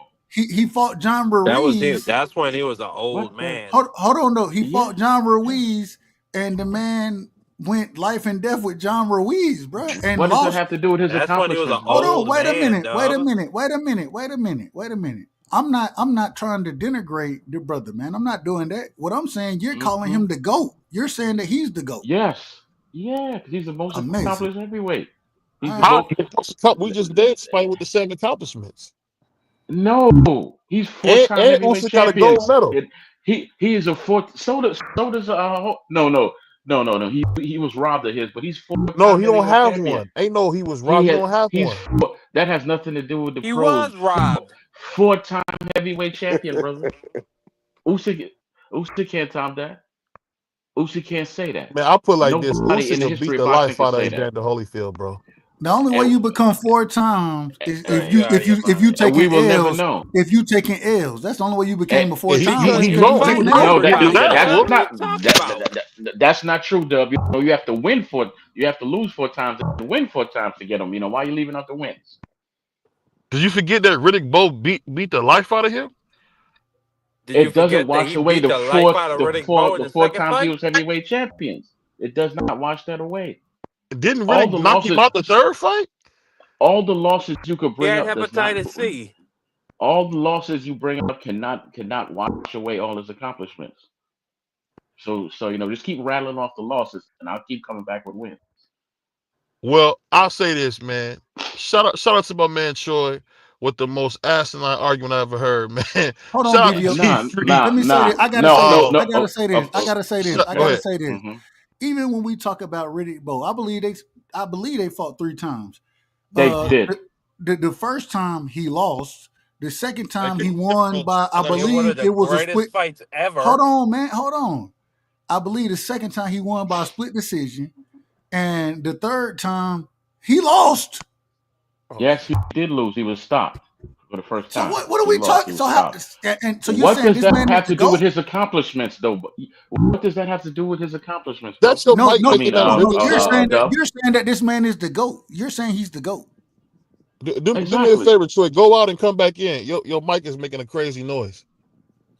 Is it still sounding crazy? Or No, does it it sound good sounds now? fine, Troy. It It sound sounds it fine. sound like Okay, it good, sound good, like a good. I don't know, like a sound after you talk. I don't know what that is. Oh, I actually do hear it. Yeah. I got this What? A working, song. man. Sit down, bro. You talking All about right. you don't hear it. All right, I'll be back. All right, cool. Yeah, Well, so that's different, man. hey, I hey, never heard Marcus. nobody say. I mean, my bad, Go my ahead, bad. go ahead, go Ohio ahead. runs boxing. Yeah, The yeah, stuff you hear on YouTube, you got to be kidding me, bro. yeah, That nigga said man. Evander Holyfield was the best heavyweight of all time. Yeah, you can't make this shit up, man. You can't make this up, man. The dude who kept getting He's his entitled ass to his opinion, whipped, man. He he entitled to his. stayed getting smashed. When you Well, talk about well, let me that, say, what, Ali is my goat. I say uh, Lennox Lewis is the goat of that era. I say Holyfield, in my opinion, is top five. I ain't gonna say he the goat, but he Top yeah, top you five, five, man. and he Man, listen, deserves to listen. be No, put the Even higher. that's drugs I incorrect. actually like down. that. Hold Top on. five. Man, I you Even that's put the incorrect. drugs down, Even that's incorrect. put the Muhammad Ali was food three down. time As a lineal. matter of fact, Muhammad Ali Hold was on, three time man. lineal. Three time You lineal. built like upside down pear talking about put the food down. You ain't Muhammad missed a Ali, meal either, my brother. You ain't Muhammad built missed Ali a like was a meal. three time lineal. circle. Muhammad Oh, Ali was three Hold times on, hold lineal. on, hold on. Let me get my brother in the building, man. Straight and I gotta give him the respect, man. Straight out of the UK, man. I gotta get my brother in the building. Cash, you in the Conoman, building? Conoman, Conoman, Conoman, Cash, you in the building? That's my guy. Conoman, What's Conoman, going on? Conoman, What's going Call him on? Ben. Rats, Call him man. Ben. Conoman, Man, y'all Conoman. out of order, man. Let the brother get his open. Let him get his bars off, man. Let him get his There's bars a off. upset, man. Cause Conor Ben, getting commercials out here, getting trailers and shit, man. Big star, big star. You know what I'm saying? Go big Connor cat coming Ben up. getting knocked out He about to by get you, put But, man. but, down for No, but the he ain't. No keeps, fucking. No, he Butch. ain't. Right side, y'all order, bro. Y'all All right, order. all right, Y'all all right. order. Y'all Hold on, order. hold on. I want to go back to the conversation though, Cash. Cash, break it down as far as who you heard. Troy, you heard his argument that Holyfield is the goat, according to him. Of Holyfield is the Yes, heavyweights, of of heavyweights, heavyweight. yes. That's fine. That's incorrect. fine. That's fine. Yeah, Cash, incorrect. Cash, go ahead, my brother. Go ahead. Then we Yeah. Market. We got to get Market, and we got to get Ohio / Marcus in the building, man. We got to get everybody in. But No go ahead, problem. Cash. No problem. Thank you, right side. I won't be long. Give me Take 30 your seconds. time. Take your time. Salute, Mr. Ohio Runs Boxing. You got Mark there. Salute, BVO. Troy. I respect your opinion, Troy, but you're incorrect. Sadly, you're incorrect. You have guys like Muhammad Ali that was three-time lineal heavyweight champion, three-time lineal, and I think he's the last gold medalist heavyweight that you had, gold medalist heavyweight, if I'm not mistaken. And then you got guys like Joe Lewis that held the heavyweight title for over 11 years. He held that title. He defended that belt more than 25 25 times. times. That's what I'm saying to 25. you. Exactly. Then you got Mike Tyson, who's the youngest heavyweight champion or ever in the history of the sport. Then you got guys like Lennox Lewis that was undisputed before Holyfield was. So how in the world do you have Holyfield? You said he's the most That's accomplished. That's incorrect. incorrect. That's Lennox Lewis incorrect, was bro. That's not incorrect. undisputed before Hold on, hold Holyfield. on, hold on. Was Hold it? Yeah, on. I'm talking about heavyweight. I'm talking about heavyweight, sir. Heavyweight, sir. Yeah, I am Yeah, talking he about was not. heavyweights. That's No, no, no. 100% I'm talking correct. about in the era. I'm talking about in this era. I'm talking about in this not this era, but the era before Holyfield this was one. undisputed, and then Lewis was undisputed. Holyfield was So undisputed in you're incorrect. 1992. Lennox Lewis No, was Yeah. undisputed in, I believe, 1998 or 2000. I'm talking about he was the last. He was the last undisputed No, heavyweight. I lie. It was 1990. Matter of fact, it was 2000 because he got No, robbed in 1999. Like that was the Yeah, big thing. that's They why. Well, had. well, well, That's well. Let me do this real quick. Let me do hold on this one real second, one quick. second, sir, one second, sir, one second. That's what I was talking about. I'm talking about in the 2000s, not the 90s is nothing. I'm talking about in the 2000s. That was Lennox Lewis's era, not Holyfield's. That's a fact. I mean, that doesn't. I mean, no, that's not really. I don't think that maps on the reality undisputed is because undisputed, brother. yeah, No, undisputed is not Undisputed. Lennox undisputed. Lewis only Undisputed is Yes, not. it fought. is. No, it's not. But When let did me say Lennox this real Lewis quick. fight Let me say this Klitschko? real quick, y'all. That's the reason why there's a four belt era. Oh, hold on. Let me say this real quick. Let me say this. Make sure you guys tune in next week for the Dub and BVO show. Best show on the market. We got people talking about Evander Holyfield as the GOAT. We got people from the UK. We got people making sugarcane juice.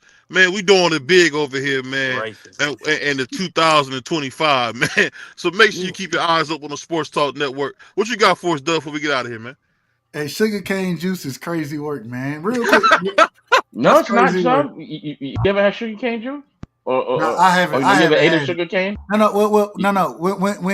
It's not. It's not about the sugar cane juice. It's that he's saying we got people making it on the show, which I don't believe oh, any of that is true. That's what I'm saying is crazy work. I'm That's what pretty I'm sure you saying. could grow it over here, Dub. I'm pretty sure you That could grow He's uh, a man, grow you actual missing sugar the cane over whole. here.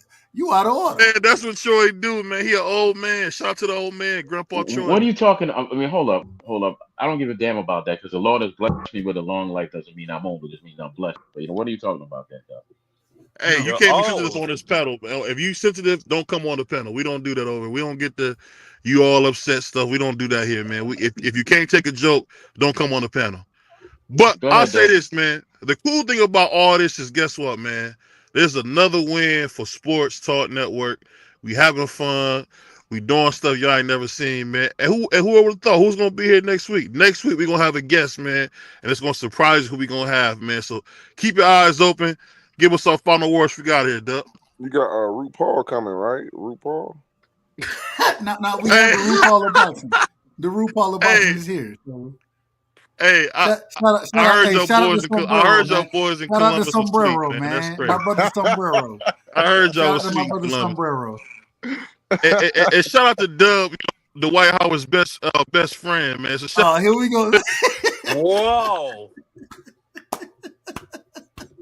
Shout out to Whoa, my if nigga. I whoa, ever if whoa, I ever see whoa. my man Dwight with the 2-string twist, Dub did him. So just I want y'all to know. Amazing. That's incredible work, bro. That's incredible work right there. Doug, Hey, you I'm gonna just say gonna this. take I will that? say this, man, about the GOAT conversation. Uh, everybody entitled to their own opinion. I think during the era that we have been watching, we could talk about those fighters. It's kind of hard to sit there and talk about fighters that I didn't watch and say they wasn't the GOAT. I know Muhammad Ali is definitely mentioned up there, but it's so I to got me at it's least just on it, man. to me Man, it's hold I on. You out of disrespect. now you out of order, BVO. Let the man finish. But to me it's disrespectful when you on got that note, guys. got it, man. Shout Uh, out to Alicia Bond and the We Man, out of here, y'all. your mic is out of order, man.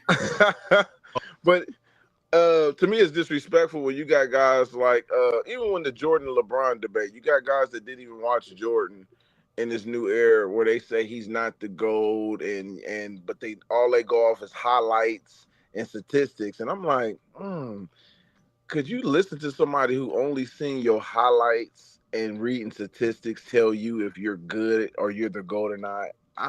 I just don't think so. And I'm like, it's just kind of crazy to have those type of conversations. You talk about your era and the fighters of that in this generation that you see. I think you can rate them, but overall, yeah, it's a great discussion. But I got nothing but love and respect for Muhammad Ali. That wasn't in that era with Muhammad Ali. So I'm in the Floyd Mayweather era. And then when you talked about the heavyweights, it's like, yeah, Lennox Lewis at that time, and we talking about heavyweights in the era I was coming up, Lennox Lewis was that guy, bro. So uh we have to look at that from divisions, but as a whole, I think we talking about Floyd Mayweather. You know what I mean? So, but it's a great discussion. I mean, throwing Holyfield in the mix, it's a big ranch, but it's great to have a conversation, man. So that's what boxing talk is all about, man. Just throwing those things out there. I ain't mad at it. I ain't mad. Real quick, I want to go back and I want to get y'all opinion on the fight this weekend. Both of the fights, and I want to come to Ohio Runs Boxing first. Ohio.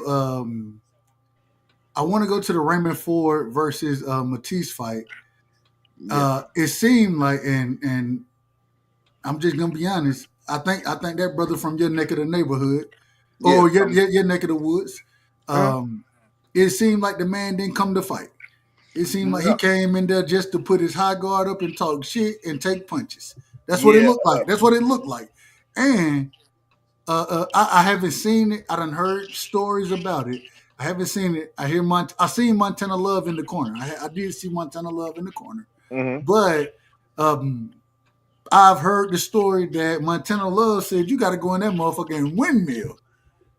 It, Yeah. what was your thoughts on that fight with Raymond Ford and Matisse? And how did you like? Did you see it playing out the way that it did? Of course, the Yeah. judges scored it 100-90. No. Every judge, but go ahead. Yeah, I actually did. I actually seen that. I was telling. I got a lot of people that was calling me. I actually put. I lost some money on it because I definitely wanted to put money on it for Thomas because he has that bad habit of fighting his way back. He's always down on the cards, but he comes back and and get these knockouts out of nowhere. And I don't know if a lot of y'all have followed his career, but that's just what it's been. If it's either controversy or he's not letting his hands go, and he finds a way the last round or two and he gets knockouts, and it's so crazy. So I wasn't surprised to see that he was down, but I knew eventually that would pay dividends to him, where he couldn't come back. Your power. He relies on his power too much. And one thing that you probably didn't see, he doesn't slip. He doesn't slip shots. The He just man, goes. he pulled back straight. He pulled straight back every time. Straight Yeah. back, He straight back, doesn't. and, He doesn't and counter or anything. Nah, he doesn't do that, man. He stays in the high guard, and that's a habit. Some of the guys from Cleveland, Beaver need to speak on that. I mean, I don't know what it is with these guys and out of Cleveland with these high guards. They just stand there. Terrell Grouchet do the same thing. Terrell, Willie Nelson, they got a bad habit of that. They gotta change that formula, man. hold on? What's your thoughts on? Excuse me, I don't hit that motherfucker too hard. What's your thought? What's your thoughts specifically being from Ohio Mhm. on Montana Love being in the corner and Montana Love telling them, man, you gonna have to windmill out this motherfucker. Dang, that's crazy. I thought Push was there. I didn't see the whole fight because I was at an Okay. event myself in Toledo. So I seen glimpses on somebody's cell phone. I seen the fight, but I knew it was going the way that I thought it was. So I actually got video of me breaking down, video audio of me talking about this to somebody and talking about the bad habits. But Montana being in this corner, I actually like the unity of them together, but him just saying windmill and shit. I gotta go back and watch that whole thing, bro. That's crazy, but uh, That's that's crazy work. crazy. I That's didn't hear crazy all work. that. That's crazy, but Right side of Ohio runs boxing. Ohio runs boxing. it was good. I got a question for you. I got a question for right side as well. Also, Mhm. I'm gonna go back to that Raymond Ford and Matisse fight in a second. I wanted to ask you about Charles Conwell. Obviously, you know that he's got a fight coming up in it. You understand what I'm saying to you? He's going up against Garcia Perez. Yeah. Uh, no, not a really credible guy, but the guy's tough. You know what I'm saying? The guy's a power puncher. tough Mexican, power puncher, coming to fight. You understand? You understand what I'm saying to you? So after he gets allegedly after he gets rid of him, Charles Conwell, he should beat him. They're looking at Fundora and him in the summer. What do you have to say about that? I don't know if they're looking at him in Fendor. He might, because Golden Boy. This is his last fight with Golden Boy. A lot of people don't know that. I didn't like the signing because they wasn't gonna push Charles like they believe in him. Look at all his fights with Golden Boy, and you tell me what fight elevated his career. Nothing. None. The Nothing, Nathaniel man. Gallimore, the Gallimore fight didn't. The Abreu fight didn't. The Rubio fight didn't. Nothing. So we know how good he is, but he's not getting the opponents to make us to elevate his career. It's almost similar to Demetrius Andretti, where Demetrius was fighting these guys, but yet his career wasn't going anywhere because he's just beating guys we really don't know of, and it's just staying busy fights, but he's not going anywhere. Jamal did the same thing too. Jamal Charlo took a lot of fights with guys, some guys we knew, but he didn't take the fights where it was going to elevate his career, and you have to be able to do that. So if he gets Fundora, it's because he's a free agent, and Al and them then took him, or from what I'm hearing, because I talked to him, they talking about Turkish is investing in it. It's going to deal with him after Golden Boy. So Yeah, bro. That's what I'm saying. Eddie, if he so comes over to Eddie Hearn and that can promote him, push him properly like he needs to be, because that guy's got terrifying talent. That guy's power puncher, power in both hands, I athletically gifted. You know what I'm saying to you? He's got a very decent, solid IQ. He moves very like a silent assassin. He needs to be promoted properly. yeah, and Him he and has to Virgil, be. great fight. He has to be signed with a company that's going to be able to get him a world title shot. Because if he's a free agent, most of those guys is going to try to maneuver around him because they feel like he's a threat where he can take the title. You know what I mean? So he has to get with somebody that believes in him and will give him a shot, because he's coming out of the 2016 Olympic class with Clarissa Shields, Shakur Stevenson, Michaela Meyer. I mean, all those people, even Antonio, what's Gary Russell Jr., all of them won world titles, and Charles is still there, haven't got his opportunity yet. So he's definitely hungry, motivated. He has to watch a lot of his former teammates become world champions, and he's just being avoided, and it's kind of unfortunate. I hate that. Albert Bell going through the same similar thing where he has to move up to 135. So the politics is really, I hate the politics in boxing. We really don't push the best fighters. We really don't give the best fighters opportunities. We just don't. Unfortunately.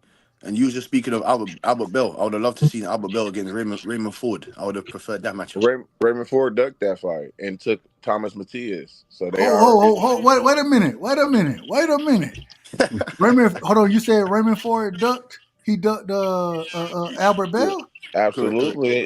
They sent Eddie Hearn sent Albert Bell. I actually talked to Albert on the phone because that's what I do. I don't go by just looking at the media. I actually call these guys and talk to them and get this to the sources.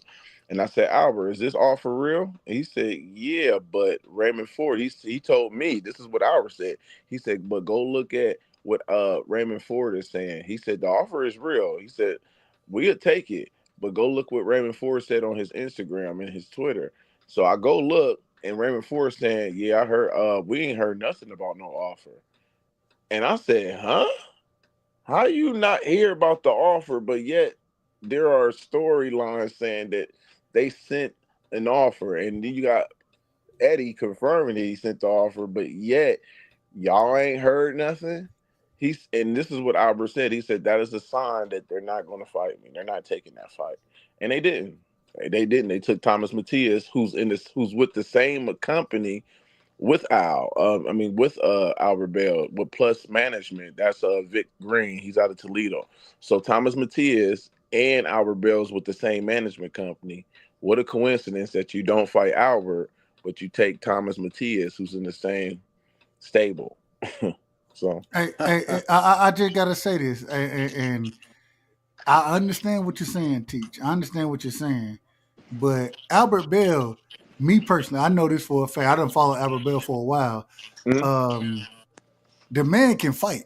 That man can fight, and so I think he been the one that's been ducked. Niggas don't want to fight Albert Bell.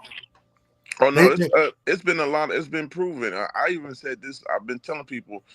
I've always been on the. I say this all the time. There's good business ducks, and then you have disgraceful ducks. You know, you got some, but you ducking is ducking. But there are good business ducks. I felt like sometimes Albert Bell was being ducked. Yes, Shakur is evident. Shakur did duck him, but it was a business duck, high risk, low reward. Jay Prince said no. We do not want to fight this guy. He's a threat, but what does he bring to the table? I understood that, and I get it.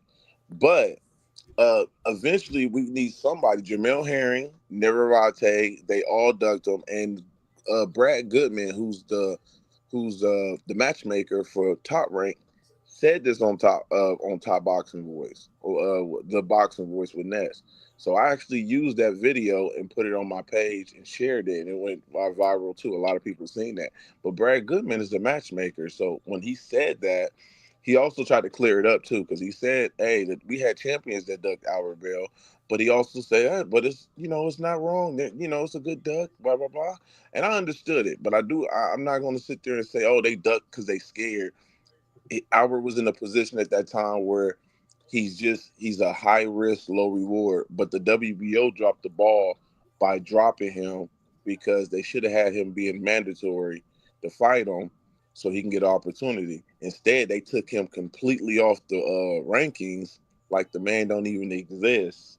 So now he's on the WBA, and he's moving up there. So he fought for a little small interim WBA this Saturday. So he's going to be in 135. Eventually, he should be getting a shot at the WBA sometime down the road. So I hate that, but yeah, that's evident. If y'all want me to send videos of Brad Goodman talking about that, it is. But you do got good business ducks, but you do got guys who should have took the risk, and WBO should have mandated him to fight for a vacant title because he was number one. Him and Charles Conwell was number one at the same time, and all of a sudden they just disappear, and none of them got losses on their damn record. But they're no rare on the mandatory list no more. It's crazy. Yeah, Conwell is part of the new Black Murderers Row, man.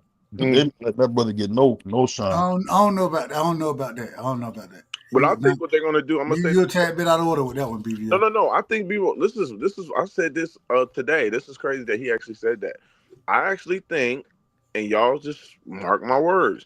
I actually think they're going to hold out Charles. He's not going to get a world title shot. They're going to get it to Virgil. They're gonna move Virgil, but they're gonna have Boots move up to 154. Everybody think that Virgil is gonna fight Boots. Nope.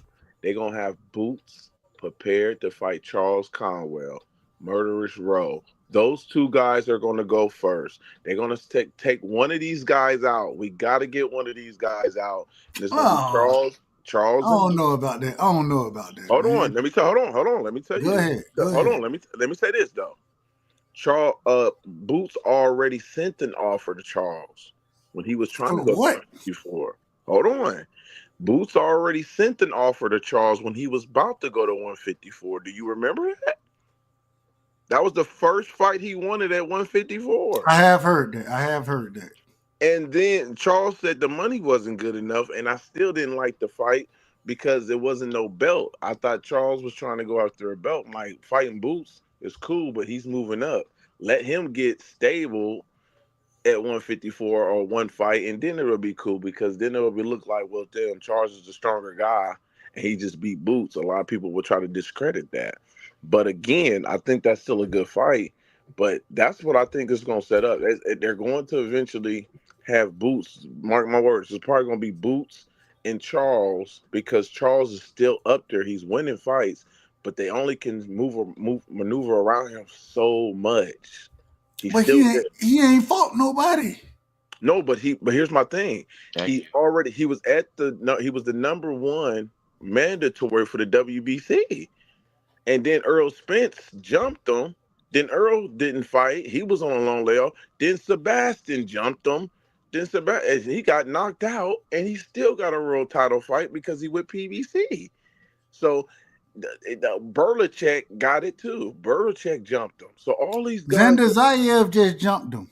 yeah, yep. But all I these say that guys that are respectfully. signed to big I promotional say that respectfully. companies, they was able to jump him because he didn't have the backing. And then when he got with Golden Boy, they was just keeping him busy because sometimes, and I told people this, sometimes they sign you to keep away from their prize. If Virgil is at 154, Charles is breathing down our neck. We signing, we just gonna keep him busy. The same thing Eddie Hearn did with Luis Ortiz. He signed him when he was a mandatory to fight AJ. Did we see that fight? Did we We see Luis Ortiz fight AJ? no, we never seen it. Absolutely not. But They hold on. I gotta say this. And Mhm. and only reason I gotta do it this way because I know my brother BVO. He might shut the show down in a heartbeat on us. I don't know. Shout out to my brother BVO. Much love to BVO. I call him Sombrero, respectfully. I say that respectfully. Sombrero, keep us going for a few minutes, my brother.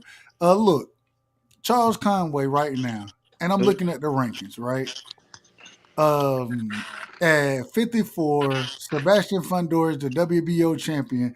I didn't even know this. I didn't even know this had happened.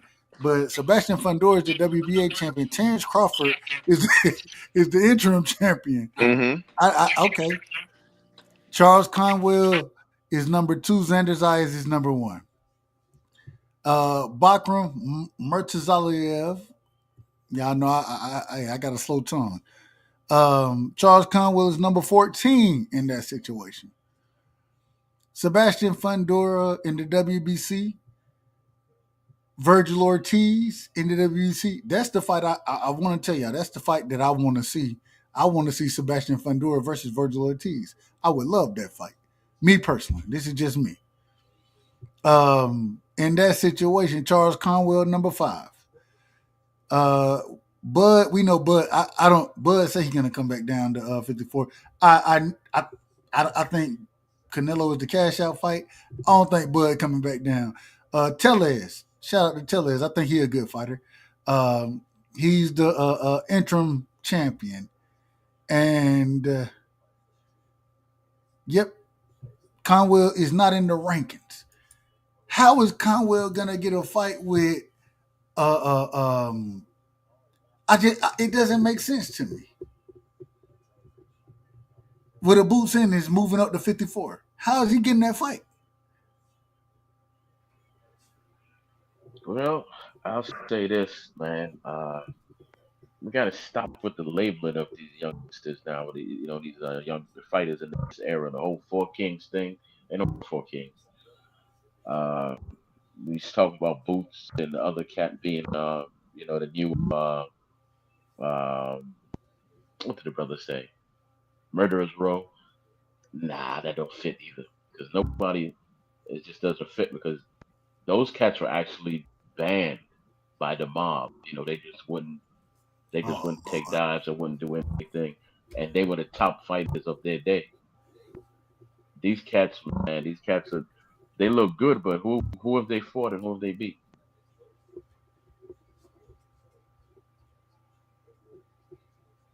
Nobody. They may look good, but and that's why I was asking my brother Ohio, Charles Conwell. I ain't got no beef with Charles. Hey, and I want to see the brother do well. Um, When it comes to mandatories, you got to think about it. When it comes to mandatories, uh, when it's black versus black mandatories, we fight each other. I said this before. When it's Sean Porter Crawford fight, Lubin versus Jamel fight, Canelo versus Charlo politics, right? Loma versus Devin politics, right? So they going to, there was even this something that was out when they was talking about Top Rank had something going on where you can't black fighters, we're not fighting black fighters. They do maneuver around certain black fighters and have them having to fight each other because they can't fight certain other guys. That does happen. So that's what I'm talking about when it comes to you talking about Boots. Boots has been in situations where he couldn't get fights. Like we kind of stopped acting like he wasn't in a situation like that. He had to, and sometimes he had to get the IBF by getting it handed to him. He didn't fight to get it. Devin did the So same. Devin so went through the same thing. He didn't get a moment where he won the world title here and the new. The boy got an email to him. but and I'm glad you said that. I gotta say this. Ohio, man. We gotta have we need to do a show. And shout out to BVO, man. I know he from y'all from the same place. I'm from Georgia. Here, Huh? we need to do a show where it's us three. I need to question both of y'all brothers on some of these Cleveland narrative that I think y'all push. I think y'all have, and when I say pushing, I know y'all know boxing. I'm not saying that, I don't know but what narrative. I do think you gonna ride with and you should because I'm gonna ride with my side, so I ain't got no problem with it. But would you be willing to do a show with just me, you, BVO? I'm gonna have y'all on the back foot. Y'all can't ask me no questions. I'm gonna ask y'all questions about Ohio.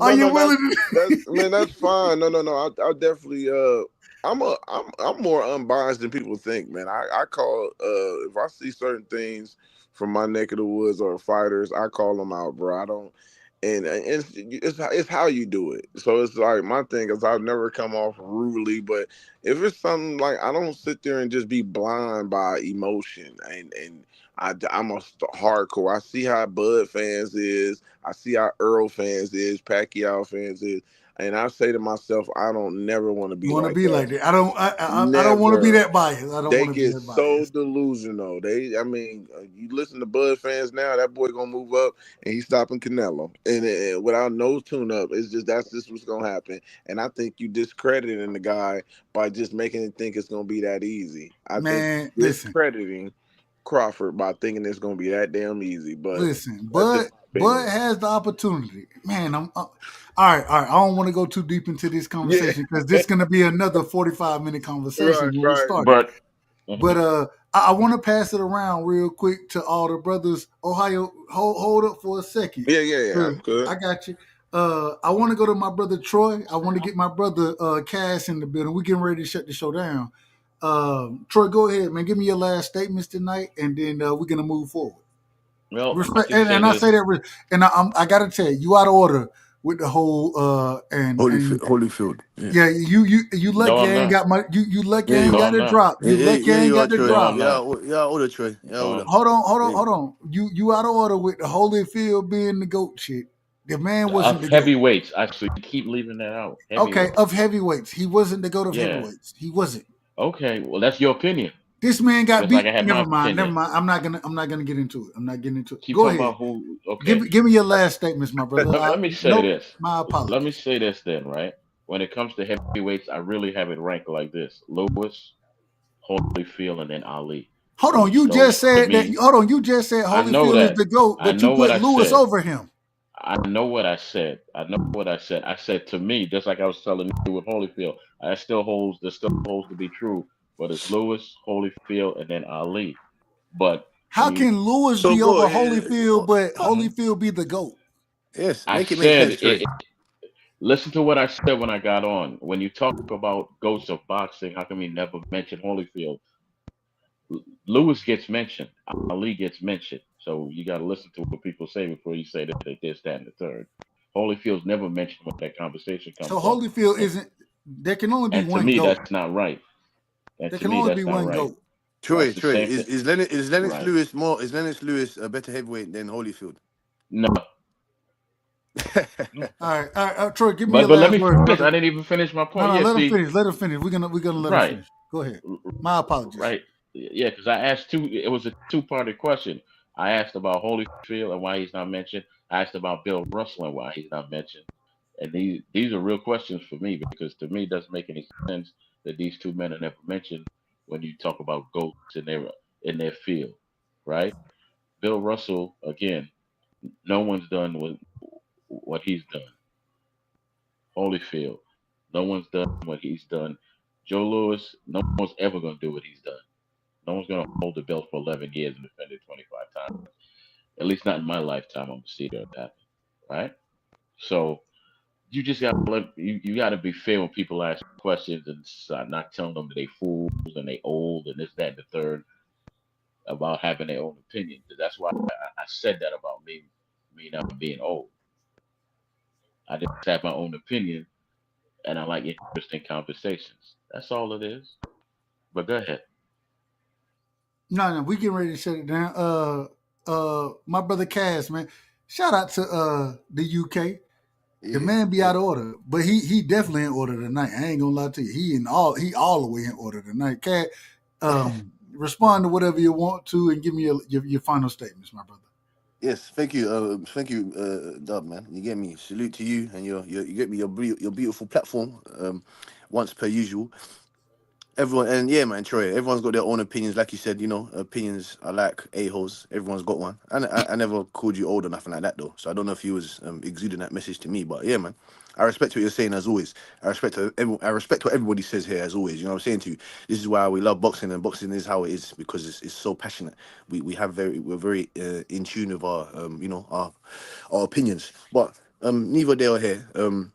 I respect the heavyweight division. I respect the heavyweight division. I just want some more you Americans, the big ass Americans, to get in there so you can have more of a say about the heavyweight division. And Lennox Lewis is the better, and he is the more accomplished than Holyfield. And they've been in the ring together already, and we saw what happened in that fight.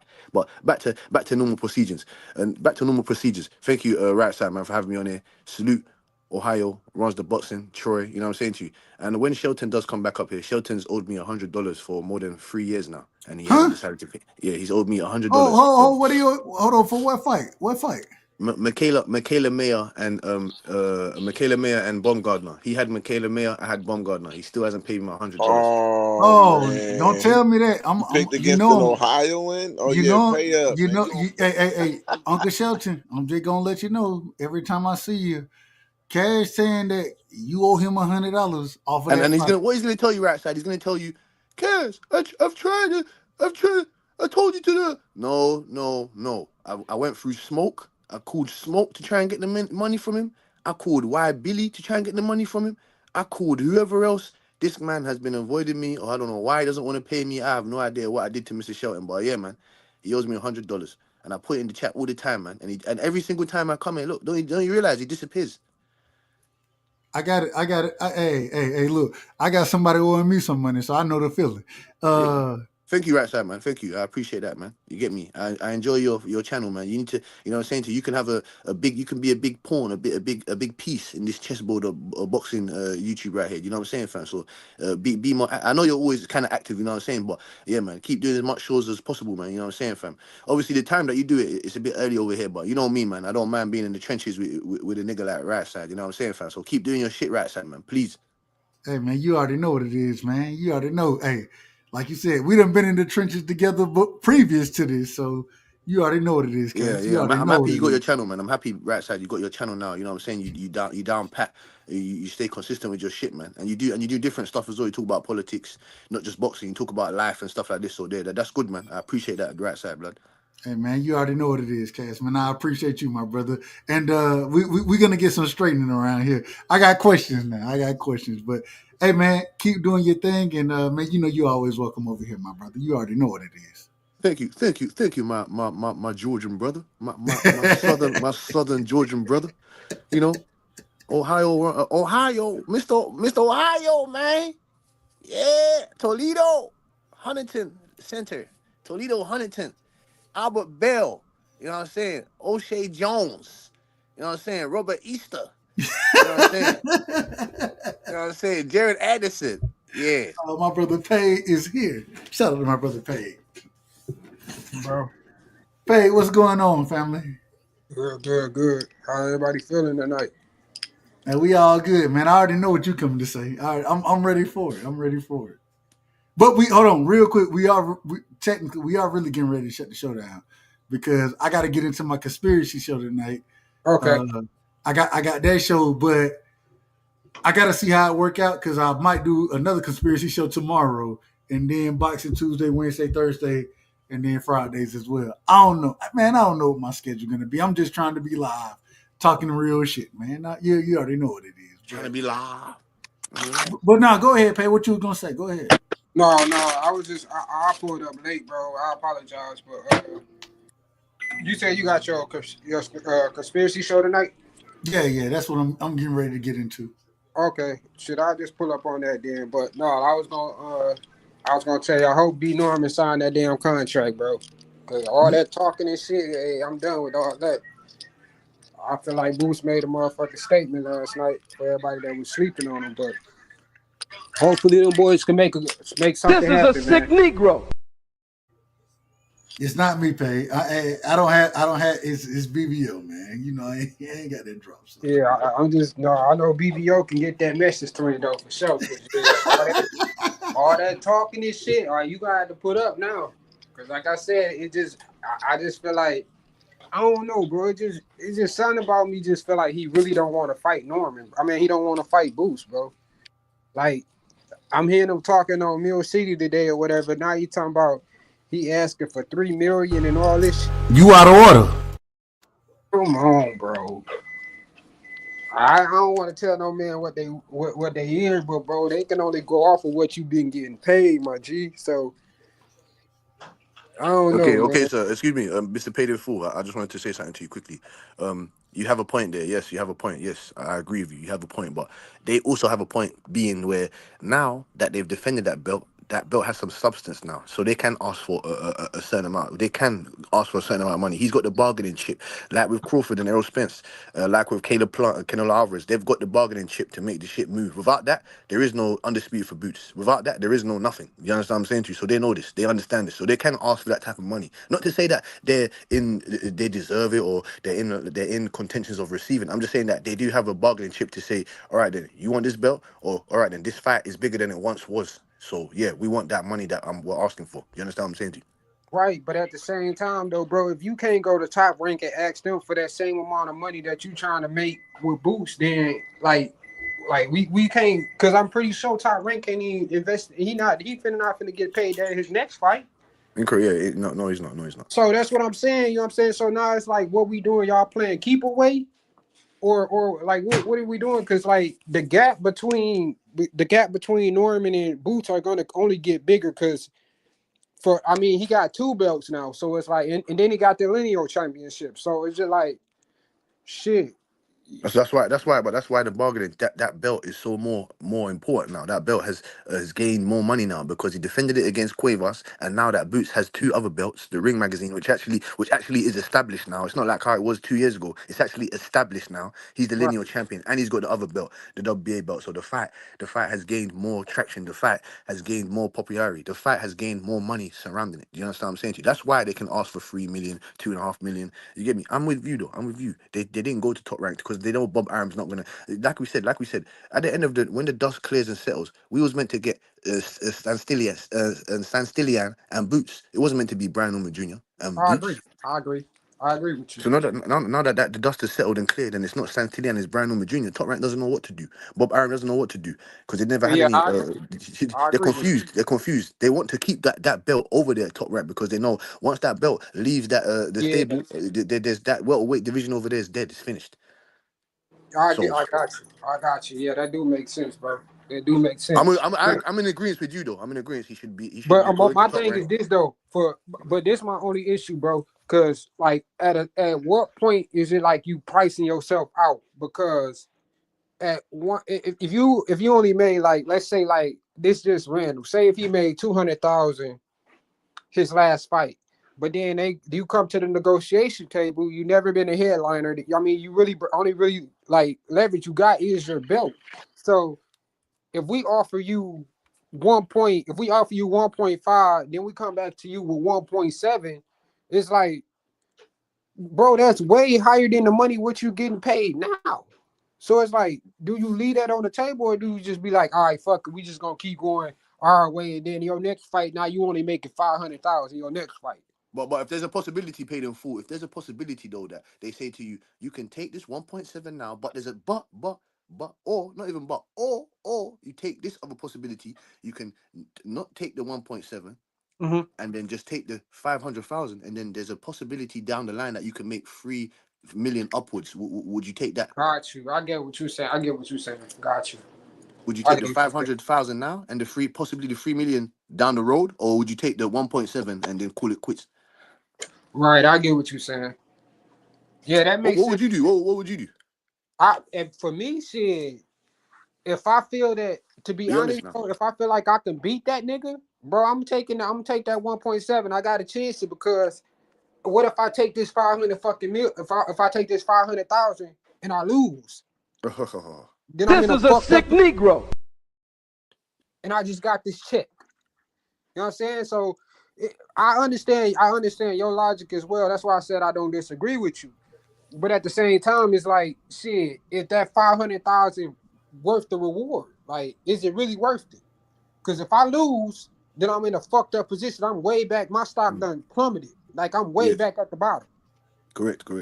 And so my apologies, right side. Go ahead and pay them full. You was cooking. No, You I'm get me. good, No, bro. no, hey, I ain't gonna lie to you. We gotta shut this motherfucker down, Yeah, go man. ahead, bro. I'm Go trying on. to. I gotta get to the other side of life. I'm gonna hop on there too. I'm gonna hop on there, Doug.